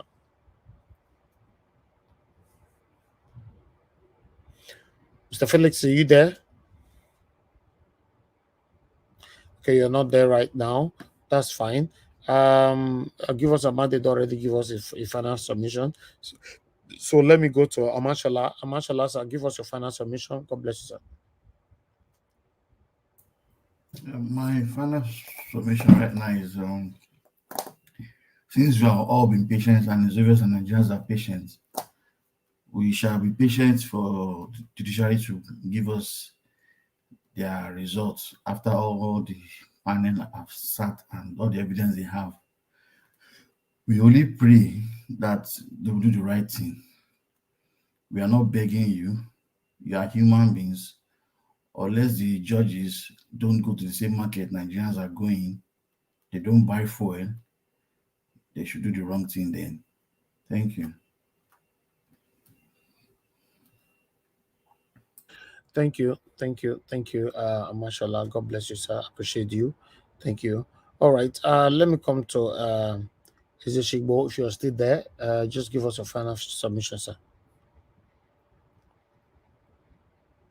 Shigbo, are you there with us, sir? Yes, sir. But actually, I don't have a final submission. I just want us to keep the fire burning and continuously talk about the topic until we hear what the judiciary are going to do. They give their verdict. I pray it will be favorable to the right candidate, and they will look at the evidence. But if they don't, it's an ill wind. It wouldn't blow them any good at all. Exactly. Thank you very much. Thank you, sir. Thank you very much. You said it all. You know, I appreciate every one of you right there. Peace off. You give us your final submission, sir. Yeah, thank you very much. I watched where you said talked about the money they want to share to each state. Was it $5 billion or naira? Palliative 5 billion naira to each state, total 180 billion naira for all states. You know, this money is sent directly to governors to use to buy food. Because when we are using the word palliative, they are trying to confuse the people they've weaponized illiteracy on. So we should say it how it is so that people understand what they mean. They want to use and buy Indomie, Maggi, pepper, gari, oil for people with the hungry. Thank you, sir. This is the problem of the country. This is the problem of the country. You have over 180 billion naira, but you do not have refineries working. You can't even spread modular refineries across the country to see how you're able to meet up. Who cares about Indomie? People are going to eat it and, that's it. And how many people, how much is Indomie? And how many times are they going to eat the Indomie? Is it going to serve them for 1 year, 2 years? They're gonna keep eating the Indomie. This is the problem. We don't have people who are critical thinkers. We don't have politicians who can reason, who can think smartly. It's a big problem for the country. It's a big problem. They just can't reason beyond their stomach. It's a big problem. You have no refineries. You have no. Okay, let's say you can't even afford to build heavy refineries. You can't just spread 3, 4, 5 refineries to say, okay, let's see how we can quickly do with this 100-something billion naira to spread modular refinery, because they are not that too expensive. This is madness. Even if they want to share the money to people's account, even if you take the calculation, let's say use Edo State as an example. If you're sharing 5 billion naira, let's say aside the people from outside of the country, let's say you want to share to about 4 million people, which means nobody's going to get more than 1,250 naira. If you divide that 5 billion divided by 4 million, that's about 1,250 naira. So how much is transportation alone? Oh, our politicians can't take. Thank you very much, Mr. Ivis. I hope they are listening, and I hope they should have a rethink. We don't care about that money. They just mention the big money. They want to make politicians to be richer and richer because they're going to steal the money. It's all about money that they're going to steal. Probably maybe because, he just want to give money to people, to few of his politicians, to the governors, so that they can support him. Thank you very much, Mr. Ivis. I appreciate you for the opportunity to be on this platform to talk tonight. And I do believe that people are listening, and I've learned a lot tonight too, and a lot of people have learned a lot tonight too. God bless you. Thank you, sir. God bless you. Thank you. All right, I have a caller right here. Bright Samota, my brother. Good evening to you. Please talk to us. Are you there? Hello, good evening. I'm here. Good evening, Mr. Niger Wash. Thank you, my brother. Please talk to us. Yeah, my sincere greeting to your panelists and for your time. I just came across your live program. Now I'm not be home, so I just wanted to make some observation of mine. Okay. You see, people have been, because of this palliative of 5 billion and some bag of rice to some states in Nigeria as palliative because of the crisis in Nigeria. And federal government is saying that is their own way to cushion the effect. For me, I don't think that money is coming from federal government. For me, what I'm thinking is those monies are coming from the European aid. Those are the aid come from these people that they give our government. Our government will now showcase it as if they are the one providing it for the people. Because if it's coming directly from the federal government is supposed to know the number, because they are not dumb. Because when they are doing election, they know how many local government, how many polling units that they are supposed to allocate the ballot paper to. So when they are not giving palliative, they will not give 5 bags of rice. So I don't think that is the money from the federal government. I think those are the aids that are coming from these people for this poverty in Africa. Then the government will not take it in charge and say, oh, this is the money, this is the palliative that we are giving to you. Because in a nutshell, you can do your math that is not sufficient. And another thing I want to say, we are saying, oh, the refinery is not working. Why is it not working? Why is it not working? Another observation I made is like this. What if our refinery has been used as collateral to borrow money? Because if you use something to borrow money and you cannot pay that money back, then you don't own that property again. That collateral is not more yours because you have not paid that money. I think that is the reason why those modular refineries, they cannot do anything like modular refinery. The refinery cannot stand because those things have already been sold out as a guarantee for the state. Because I think the government of Nigeria is just running on, they are running pointless. That is why Tinubu is head bent on going to war with Niger.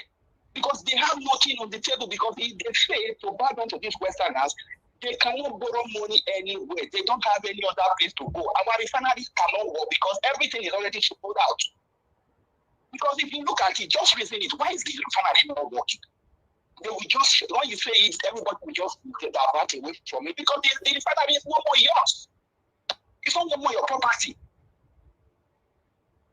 You understand? So it's going to be a very, very difficult thing. And the way Tinubu is going about it, the way this Niger issue is going, I don't think the judiciary is going to give us anything. We should not be carried away. I don't want to advocate for violence because this is a broker. But there is no country, whether in Europe or anywhere, that is doing better today, that got it very cheap. If you want to change the system, you have to change the system in a very, very, very hard way. It's not by starting and saying the judiciary will just give it to you like that. You will just, I've been saying it 1,000 times. It's going to be very, very difficult. If you read histories of some of the countries we reside here in Europe, and we are getting this evidence of democracy, go and look at their history. These people fought for it. Some of them suffered. So they didn't get it cheap. So nobody will just give you democracy the way those white-collar democracy that we are vouching for in Africa. You will not get it like that. South Africa today, that we are even looking at and say, oh, South Africa is one of the best countries in Africa. We knew what these people went through. You know how many South Africans have paid for it? Because if they have sat down in their house and been praying and been saying God will do it for us, they would have still, even with all the work they did, don't you see what is still happening in South Africa today? So, my dear brothers and sisters, for me, the judiciary is a no. And Obi, if we miss Obi, we have missed it all. And if we are not ready to take the bull by the horn, and we are just going to say, well, my brother, some of us, like I said that time, some of us are ready for something. So if you add 4 years of Tinubu to your age, maybe you are already 50. If you succeed to collect another 8 years, then you'll be almost 50 years by when the time you start of government. What will you do? So it's a very serious issue here, my brother. So that is my contribution. Thank you for your time. Thank you, Bo, my brother. God bless you. Wow. Which kind country be this? You know, it's very, very sad, my people. Anyway, we have come to the end of this broadcast. Today we spend 4 hours plus is enough. It's not easy to do 6 hours, 7 hours every day. Yesterday we did about 9 hours, so it's too much. But still, one thing I have to say to let everybody know that we shouldn't give up, and we shouldn't also run more than shadow. I'm not going to support anybody that is going to incite any kind of violence. My platform is not part of that. And apart from that, you engaging in any kind of violence now, even when judges have not passed judgment, is wrong. What that means is that you're running more than your shadow. You know, so please, let's continue to be patient. I understand that it's very, very exhaustive. We don't know what they're doing, but still, information that I passed on today, you know what that means? It means that these people, they are not also sleeping. They are under pressure. But I know one thing is sure, certain, that the judgment will be passed soon. I'm thinking it might happen this coming week. Yes, it might happen. You know, so but let's keep our fingers crossed. For me, though, I've not given up on judiciary, even though I've never ever trusted them. You know, I've not given up on them. I think they'll do the right thing, at least for the first time, for once. It's too obvious now, my people. It's too obvious. How are they going to do this? How are they going to manipulate this? How? It's too obvious, you know. It's just too obvious, service. Just too obvious. It's too obvious. Just too obvious. If they did anything contrary to the truth, it's not. I mean, it's not going to be good at all. Even though we know that there are people like African politicians. They don't have shame, just like one of the panelists said, or one of the callers said last time. Even though we know they don't have shame, but when things are this obvious, you should have at least a little shame. You should just have a little shame. You understand what I'm saying? It's just too obvious. People they just need to really do the job, because if you don't do it correctly, it means you are indirectly telling the military to strike. That's the meaning, because it's too obvious. Everybody's aware. International community, they are aware. Everybody's aware that this guy never went to school. And it's not even a hidden thing. Once you are outside of the African shore, forget it. Your life is like a public. It's in the public domain. It's not a hidden thing. It's just too obvious. They just need to do the right thing. God bless. Okay. Even the military that we are talking about, people, I don't know, maybe now let me they think like this. We are not trust any of these people. If the military take over today, for me, I believe that Tinubu still the rule. Oh God. But I don't know the extent where this man don't go take by Nigeria. Yeah, I understand. You see, when the military took over, it's not the generals. So I'm never expecting the generals don't, except generals who really have the boss. Generals don't really have boss to even take over. It's usually start from junior officers. They are the one that really does stuff. It's not, because they are the one that also feed the heat. You understand? They're the one that always feed the heat. They're the one that from commandant, colonels down. You see all those generals, forget it. They are big people. All these generals. Let me tell you, generals can be pushing for this war. You know why? Because they make a lot of money during war. Do you get what I'm saying? Mm-hmm. Yeah, because they make money, a lot of money during war. They make a lot of money during war. So they can be pushing the president to go to war. That's why the president have advisors. So the president advisors will tell him, hey, we can't take this route. We can't go this route. No general is going to tell him not to go to a war. Never. They want to go. Never. They want to go because they make money. Look at the U.S. Congress. All the generals, each time they want to go to war, no general they bring in that will not approve war. It's the Congress that will step it down. Hey, we don't want this, we don't want that because of the. But every general wants to go to war because they want to be hero. They want to make more money. They want to keep money in different accounts all over the whole world. Yeah. That's generous for you. I can understand that. Okay. Oh, wow. Anyway, may our labor never be in vain. For me, I've done what I needed to do as a patriotic Nigerian. I didn't grow up in Nigeria. You know what that means. For me to even be doing what I'm doing today, I understand a lot of you are proud of me. I'm proud of myself as well. I don't really need to wait for people to be proud of me. So I've done my best, and I believe we will get the results. I'm still, for me, I'm not giving hope. It's just that I have never trusted Nigerian government or the judiciary. So I'm expecting for them to give me reason to trust them henceforth. So yeah, that's my stand. I just hope, for me though, I think these people will do the right thing. I don't know why. I think because to do the right thing. Yeah, I think they will. They expect to do the right thing. I think they will disqualify Tinubu. I believe so. My people. We will not give up. Tinubu, I don't understand how Tinubu play through INEC, because these things, maybe they never did verification before he picked up the form. All of these things should have been done even before the election. All of these things. Verification from the schools, kind of stuff. Once you have doubt, you take him on. Then, because of the Nigerian way of doing things, they thought, maybe he's not going to win, or maybe it's not, just let him be. Okay, let us. Now, the guy managed to push himself, And of course, Mr. They underrated him.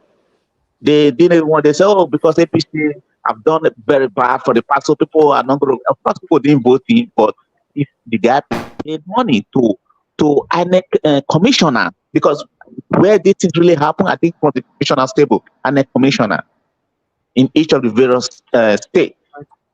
So the commissioners got a lot of money. So if they want to even investigate now, they should go through the commissioner. You're going to see millions of billions in their account. This is sad. You know, my people, I appreciate you all. Okay, somebody is trying to call in.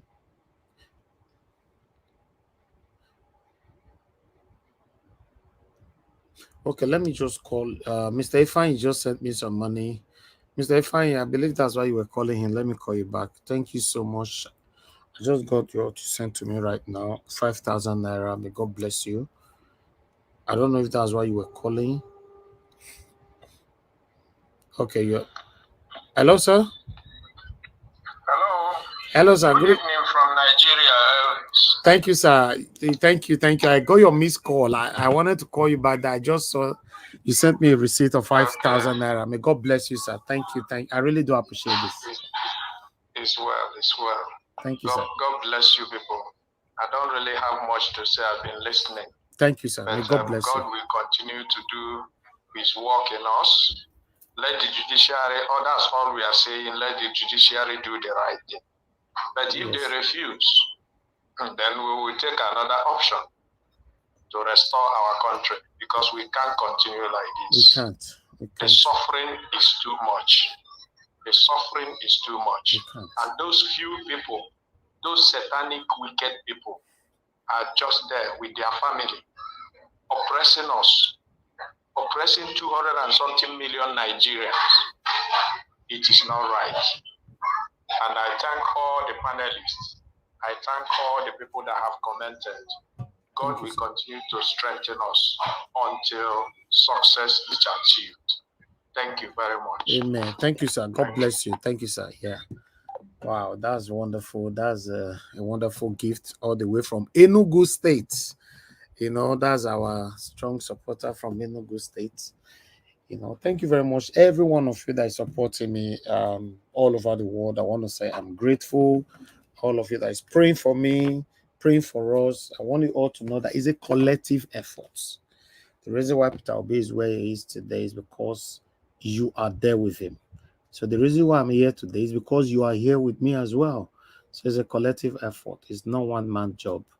One person not go feed one. But I believe, for me, like I was saying earlier on, I believe that the judiciary will do the right thing. Yes, they will do the right thing. You know, they don't need to be put under pressure. For once, they will do the right thing because, you know, the world is changing. It's too obvious.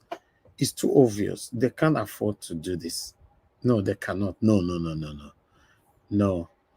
They can't afford to fold their arms and collect money and allow people to. I don't want to say what I want to say. No, they can't. But meanwhile, let me appreciate you all. Thank you very much, my people, for every one of you that came into the panel today. May God bless you all. Thank you. I appreciate every one of you. And God bless you now. Those of you that stay with me right here, give us a mandate. Ezeshigbo, peace off. May God bless every one of you, my wonderful people. Mr. Felix was here earlier on, Madam Helen. Thank you very much. And many others were here. Although I can't remember, we used to jot names down, but randomly now, I just mentioned names. Thank you very much, everyone that came to the panel today, and God bless you all. And those of you that called in, thank you very much. May God bless every one of you. And those of you who are not pick your call, it's not intentional. Sometimes you guys call when somebody is speaking. I can't pick to stop my panelists from saying what they are saying. Sometimes people forget what they wanted to say when you stop them.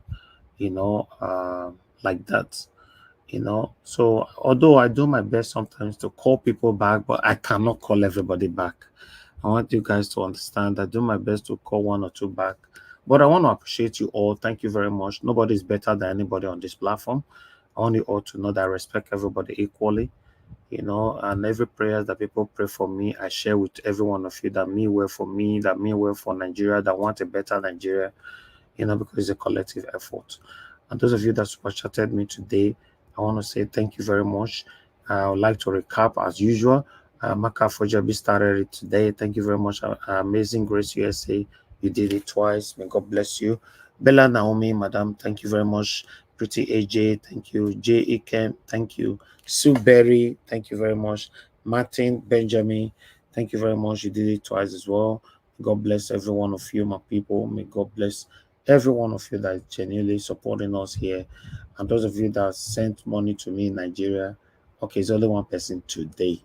You know, somebody or Gadegbe sent me money 2 days ago. I already appreciated you. I don't know you, I'm sorry, but I already mentioned your name earlier on, but I'll mention it again. I don't know if you are watching, because I've never seen that name before the comment section. I've forgotten the first name now because I'm not looking at it, but I know Ogedegbe was the last name. Thank you very much. I received your 10,000 naira you sent on the 17th. Thank you. May God bless you all. And today, Mr. Ifeanyi from Enugu, you sent me 5,000 naira. May God bless you, sir. In fact, I want everybody to know that I respect you all. I appreciate you all. May God bless you all. Thank you, thank you, thank you, thank you, thank you. Together, we're going to have a better Nigeria. We're going to have a new Nigeria through Mr. Peter Gregory Obi. And I make someone like me, the versus now say, I don't want me, my principal, they rub body with these people. Yes, I understand, say, you know them past me and you know how to work out, but still, you know, me not trust these people. Because anybody that is desperate in life, one needs to be careful with them. You know, desperate people can do anything to take you out of the way. No, but that will never be Mr. Peter Obi's portion, and that will never be our portion in the mighty name of Lord Jesus Christ. Thank you very much, my people. I would like to appreciate the people right there on the comment section as well. The comment section is another section. You know, these people, they know how to coordinate themselves. They know how to carry themselves. In fact, I want to say thank you very much. Every one of you that is always going to the comment section, I want you all to know that I appreciate you all. I can't do it alone. Even my admins cannot do it alone. I can see now that many of you are now doing even the work of the admin for us now for free. We are not paying anybody. You know, many of you I can see always writing, share, like. You know, may God bless you all. Thank you. More than notice, I know they see him. I see him. You know, they see how many times we some of you they write share, like, you know, before the broadcast end. Sometimes, you know, now they write more than 30 times at the same. May God bless you all. Mother of all, Mommy Diaspora, we appreciate you always. Thank you very much, Mommy, for being a good mother. Thank you very much. And the Ebuka John Oga, I can see right there, Pro TPS Club. Thank you very much. Thank you. I don't know. I better tell us which club be that. If not club where if you can get prayer, more take get new Nigeria. Let us know more can register. I beg. You know, victory all the way. Thank you very much, Mother Rita. We are you just they come now. You quick come. Thank you very much, Mother Rita. I appreciate you. Thank you. Vitus Akwebelem, God bless you. Maxwell Amuta, thank you very much. Madam Bella Naomi, may God bless you all, my people. Thank you. Divine Cross, I can see you. Thank you very much. And I have Michael Abba. Thank you, my wonderful people. And God will bless you. Amazing Grace USA. Thank you very much for always being there. I appreciate you.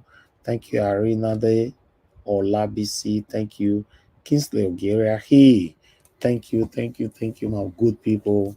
Thank you, my people. I wish I can mention all names again, but at the moment, now let me tell you how many comments where we get today, and it's still counting. Mr. Chris Dublin just came in right now. Thank you very much, sir. I appreciate you.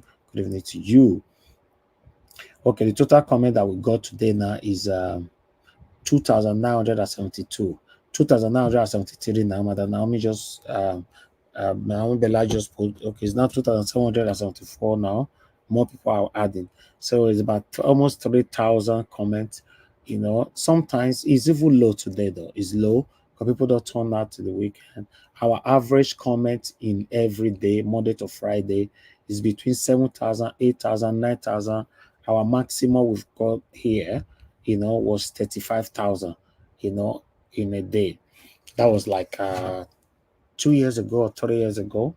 Yes, there was a topic that we're talking about here that I don't want to mention. It don't pass. It wasn't a good.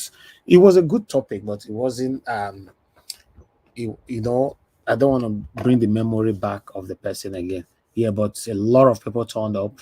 Got more than 30-something thousand comment at that particular time. Yeah, but yeah, average we get 5,000. The minimum we get every day, minimum is 2,000. Minimum. If it's too small, that is not every day. Sorry, that is we've ever got here on our evening show. It's 2,000. So you see, that was one of the things. I know you notice if I start my broadcast, I don't. If I don't want to showcase or comment, if I really want to mention names, I the quick shook head comment. That I can't use math call and name. Once I don't let them pass like 10 minutes, yeah, no, you can't use math to do it anymore. The comment it all full. Anyway, thank you, my people. I can see Esther. Thank you very much. Esther, you see, I always call you Esther. I deliberately they skip your other name. I know some people pronounce them. Make I try to pronounce them today. That your last name to pronounce them. One day I want to pronounce them. I know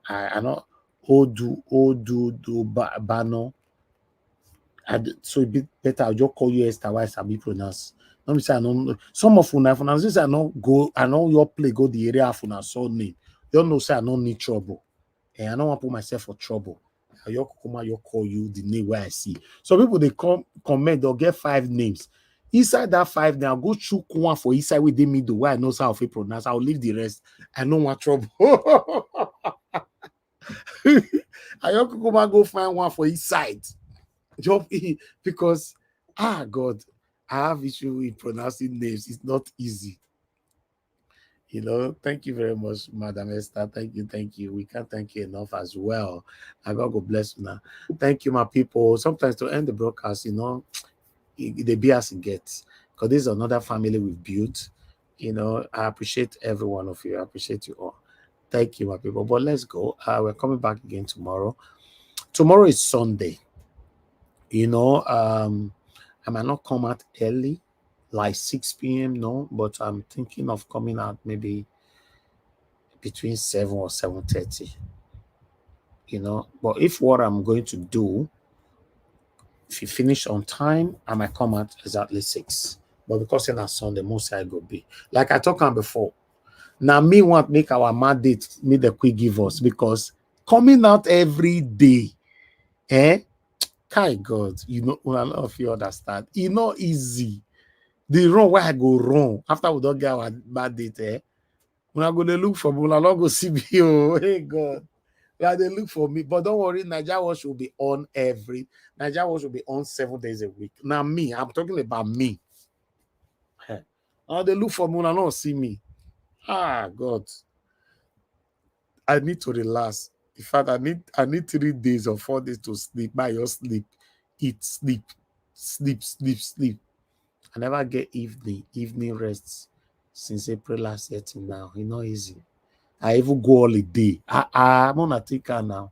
I go holiday. I go Dubai. I did do live stream from Dubai. The day where I arrive for Nigeria, I come on air. I can't talk to her. Before I travel, I come on. Now only me. Now it's not easy. It's not easy, my people.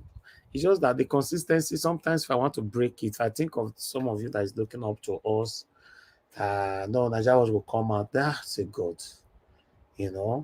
Even safe, I have pending staffs right now that can take over, even though I don't want to come out. For me, we have case in court. Me, myself, I need, to not bring my face out. Now, it'll be like say I'm just naked.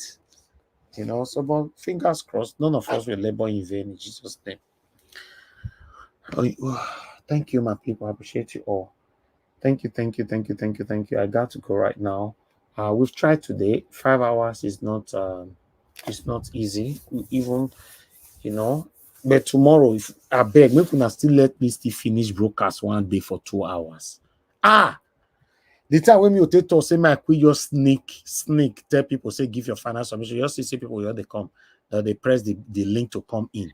Yeah, but why they beg me and give you time to finish broadcast for 2 hours when Nigerians are willing to pour out their mind and they know that this place is a sanctuary where they can make their opinion here. That was what I came in.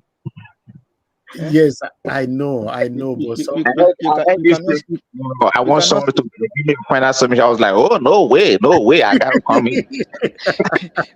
like I see you want quickly go catch Molue for CMS.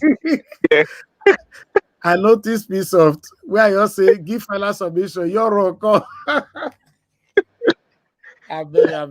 Sometimes, okay, let me say something I never wanted to say on air, because now me, but I say planner. I don't notice I know they pin my link again. I'll say, okay, once, because I know say comment go make link lost. Me, I teach you that thing just happened by default because I just confessed to the link. When there's a lot of comment, the links goes away.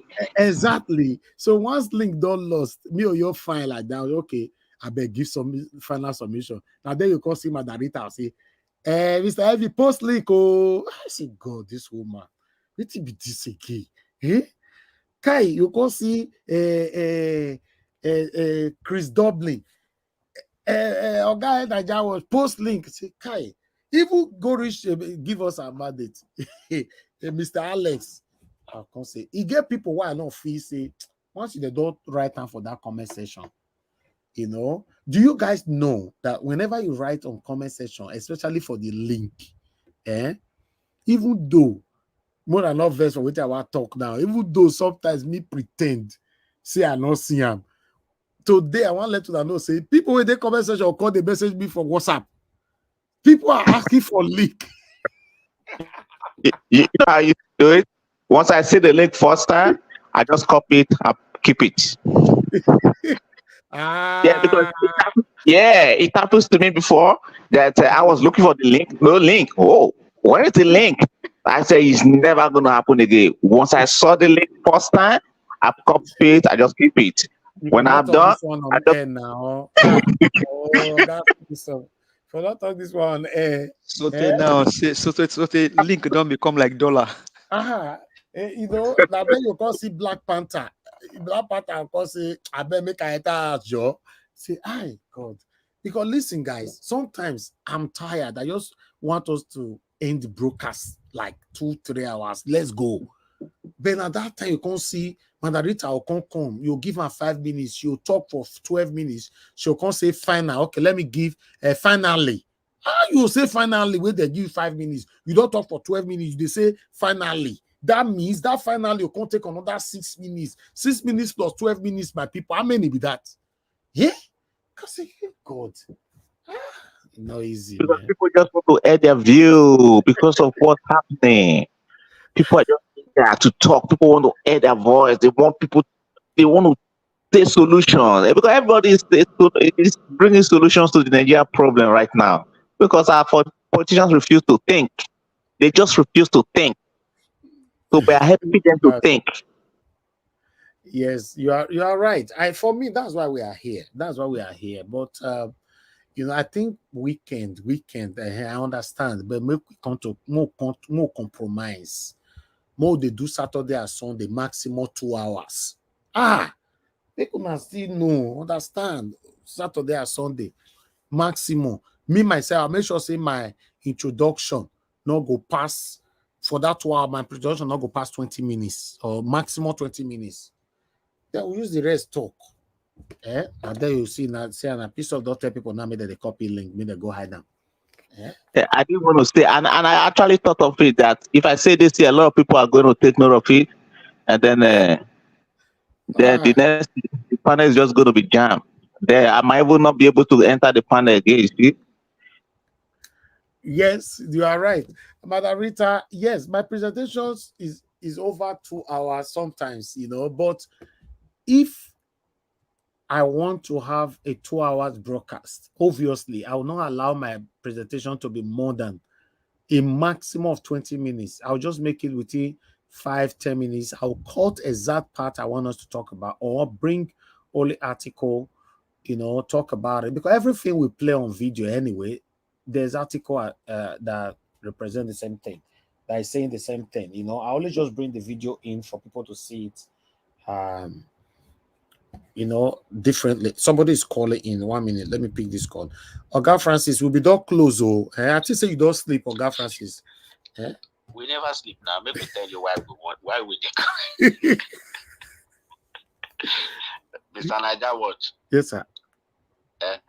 See, I tell una say this una program not be only to send fire to the satanic people. They also send water to calm people's mind. For me, I'm already obsessed now. Once I come back from work, if I'm inside office, now I open my tablet and the tablet go work. Once I inside office, 7:30. Sorry, 6 o'clock. I don't check. Today I check and it says 12 minutes to. I can't go watch another thing. Inside office, I just put my earpiece and they listen. And they hear. That's for me. That's my own solace. That people are still keeping on. That people are still holding on. Now people are logging in. People are listening. People are, let me use the word, are on standby. Please, not lose hope. Okay? Not lose hope. This your team are formidable. Meanwhile, get what I want correct. That 180 billion, when you divide that by any number of million, now 900 to 1,000 naira. For one person get to. No, it's not possible. Go check out again. No, we have 200 million. No, sir. 180 billion. We're not saying 180 million. We have 200 million. A billion is 9 zeros. A million is 6 zeros. Sir.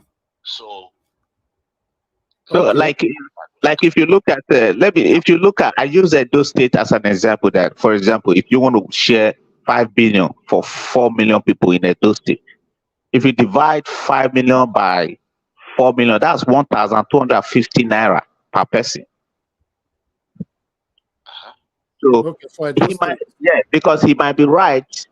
You might be looking at 180 billion. It's more by the time you share it. If you divide 180 billion times 150 million. 150 million people? Yes.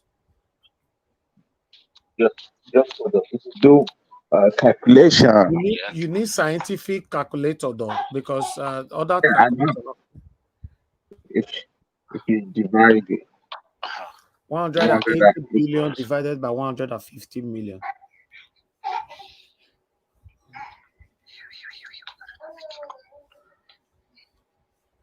I want to open calculator now. No, your calculator not doing. If not scientific, you go do it. If not be scientific. Scientific now. Okay, yes, you go do it. I haven't done on a laptop. I'm open. Okay, yes, scientific go do it. So this people divided by 150 billion, 150 million, right? 180 billion divided by 150 million. That's 1,200 naira per person. Is it? Yeah. Okay. Wow. Yeah. 1,200 naira per person. Oh, that means our calculation was extremely wrong. Our estimated calculation. There was somebody that made a submission yesterday and gave that correction. No, so these people, they have weaponized the nation, impoverished the people the more, so that is to weaken us. But this conscientization that people are doing now is what I know is what is giving hope. So please, why I call it is, don't feel we don't almost come out, we don't almost finish. Make you not break down now. Okay. I know saying we all Nigerians are in labor. We go soon born. And the whole pain will go by God's grace. I really thank all of you. Thank you, sir. May God bless you. God bless you, sir. Yes, sir. Yes, sir. Okay. But Mr. Elvis, I have a question. Yes. Now, when this whole tribunal thing started, They said they get timeline. This one where they say that they delay the judgment. Shey is still there within the timeline. No, not there again. Timeline is over. So then this one now their cup of tea, they do so. They say if you want cry, may you cry. Wow, these guys are that's how we find ourselves, you know. Then, thank you, Mr. Elvis. If the timeline, I'm sorry to stop you. I'm sorry. If the timeline has elapsed and they don't want to give us the reason why, and they don't want to give the judgment, I think if the people rise up against them, they are not wrong. Because justice delayed, justice denied. Simply put. And now they are not That's even my speaking submission. to I'm us. sorry. They are not telling us say why they are this. delaying it, sir. They are not even telling us. No reason. They just keep quiet. My goodness. These guys gonna be disqualified. The people should come out and demand their right. Simply put. If they gave a judgment according to the Nigeria Constitution, Tinubu will be disqualified, will not be allowed to run, and all the money he ever earned while he was a governor, like all the salary he ever earned while he was a governor, those money will be retrieved back from him. So if they gave the judgment according to the Nigeria Constitution, anyway, to all the salary he ever earned while he was a governor will be retrieved back because he lied. Yeah, because so they know why they kind of delaying. So anyway, this is my thinking. I think they are trying to negotiate with Peter Obi. So we are watching Peter Obi very closely because we don't want any shit. We don't want him to come out tomorrow to tell, oh, no, nobody's going to trust him again if he does that. So kind of like they might be telling the Tinubu's administration to try and negotiate with Peter Obi. So they would then negotiate to say, okay, can you please, kind of stuff like that. But Peter Obi is not my business. The people already gave their mandate and they know who they gave their mandate to. That's it. Let me take this call. So you're not going to come up tomorrow to tell us, let's go, we don't want it. No. Hold on, sir. Madam Naomi Bella, you are calling in. Good evening to you, man. Please talk to us. Come, Mama. I did find no. Body day. Oh, thank you very much. You know they carry call like this. So it be like say you don't get you don't get result for us now. The day when they want to give us our mandate, be. No, that champagne, it did fresh, but my husband drink about, I don't want to lie, but he still buy him. He still did. I want to greet everybody. Oh, hello, everybody. Panelists. Thank you, ma. Those that with the raw conversation. I know. Listeners, I greet everybody. Thank you, ma. Thank you so much for everything. I appreciate everybody. You. Thank you. No, you are welcome, sir. What I want to talk is very simple. You don't say that the call now, but if I go what I want to talk, I go talk up. It's very simple. What do they want to make they do? Okay, like what happened with this photo. When I came very late, but before then, when I was in work, I listened to, I received it with TikTok, Twitter. What do they want to make they do? That will not be our problem. Now we they chat for years. Service. Okay. Excuse me. Now we they chat for years. The chat when they chat for years, they know. But they prepare them for them. You know? So I want to say, may we not stop shouting. Because if we cease noise, they go relax. No, we're not gonna let them relax. Because Pikin will tell him, Mama say you not go sleep. That Pikin not go sleep. Not true. Not true. You understand? So we will not, because I know I always listen. There are sometimes I came, I don't have time, I just put it on. Before I go wait till the app, I don't already sleep. But I did listen before I go sleep, you know. So maybe they start as we they talk, because they say they not go sleep. They don't want us to sleep. And when they disturb them, they disturb us. They disturb us also. You understand? Exactly. So, Sir Elvis, you know me now. If I get, I will give you just to buy fuel since you're in Nigeria. You're always helping. You are always supporting. To generate the fuel for the generator, to bring more news to us and let us know. My picky, my daughter, let me tell you the truth. My daughter, whenever, if I dare, as I just put her for television, after some time she could say, Mommy, I want to go to sleep. No, sit down here. This is your country. You have to listen what is going on in your country. Because one day, you have to go there. You are the people we are fighting for. You are the future of us. I'm 50 years plus, so let me say I could still live long, but you are the future. If Nigeria better tomorrow, and for you, not be for me. Thank you. Because my own, they don't already born now. They don't born my own. They just born like fight. So now you are they fight for, you know. So I just got to say, thank you very much. Thank you so much. Thank you. Sir, I'm a joyful somebody. I know. Just to say hello, say thank you to you for whatever you are doing. May God bless you. Amen. We all, like I always pray, God bless us all. Not obedience, no. Bless us, the well-meaning people of Nigeria. Amen. May God bless us all. May God bless our panelists. May God bless our conversation. May God bless everybody that means well for this country, because this country is going bad. Thank you. And we have the opportunity now to put it on. Thank you, to say, no, we not agree with you not talk. Now we talk now, I go take down. All right. Thank you very much, ma. Thank you very much for calling. Good night. Sir. God bless you, ma. I really appreciate you. Thank you, ma. Good night to everybody. I love everybody there. Bye.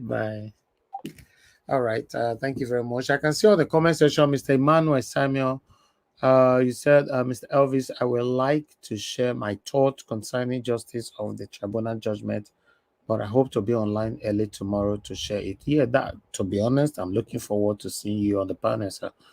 You know, try to join us on time, you know, so that you can join the panel. Sometimes it's very, very competitive to get to the panel, you know, but sometimes, yeah, you know, you can get in. So just try.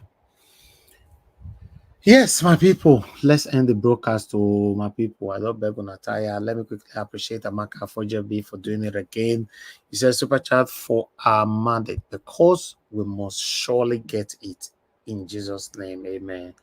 Amaka for JB, madam, thank you very much. I appreciate you. Thank you for your support always. I appreciate all of you that is always supporting me. May God bless you all. I'm not taking anybody for granted. I'm not a perfect person. If I offend anybody, always forgive me. You know, once I beg for forgiveness, I cannot still promise I'll not go offend you tomorrow, but I will still beg for forgiveness again. You know, that's what the panel is all about. It's not easy to manage this panel. I offend some of my callers, I offend some of my panelists, so let's just manage each other as my people. Thank you very much, my people. Press on the like button, help us to share. Now go see more joy the curtain, because it's been a long day, like I said before. Can see more people coming in right there on the comment section. Thank you, Michael and Emaro. Can see you right there. Ebuka John Oga, thank you very much, my wonderful people. And God bless you now. Thank you. I will gonna let me go relax. See, I mean, when I don't drag and I can't drag and reach here. Nevertheless, I have a drag and reach. Thank you very much, my people. Now we say more drag and see more people are still there on the comments. Vitus, Madarita, Mommy Diaspora, and God will bless all of my people. I appreciate you all. Let me see if I can see more names right there. All right. I try to carry everybody along, even upon all that. You know, we are still not perfect. You know, we still not the figure time how it's supposed to be. But nevertheless, I want everybody to know that I appreciate all of you. I appreciate you all.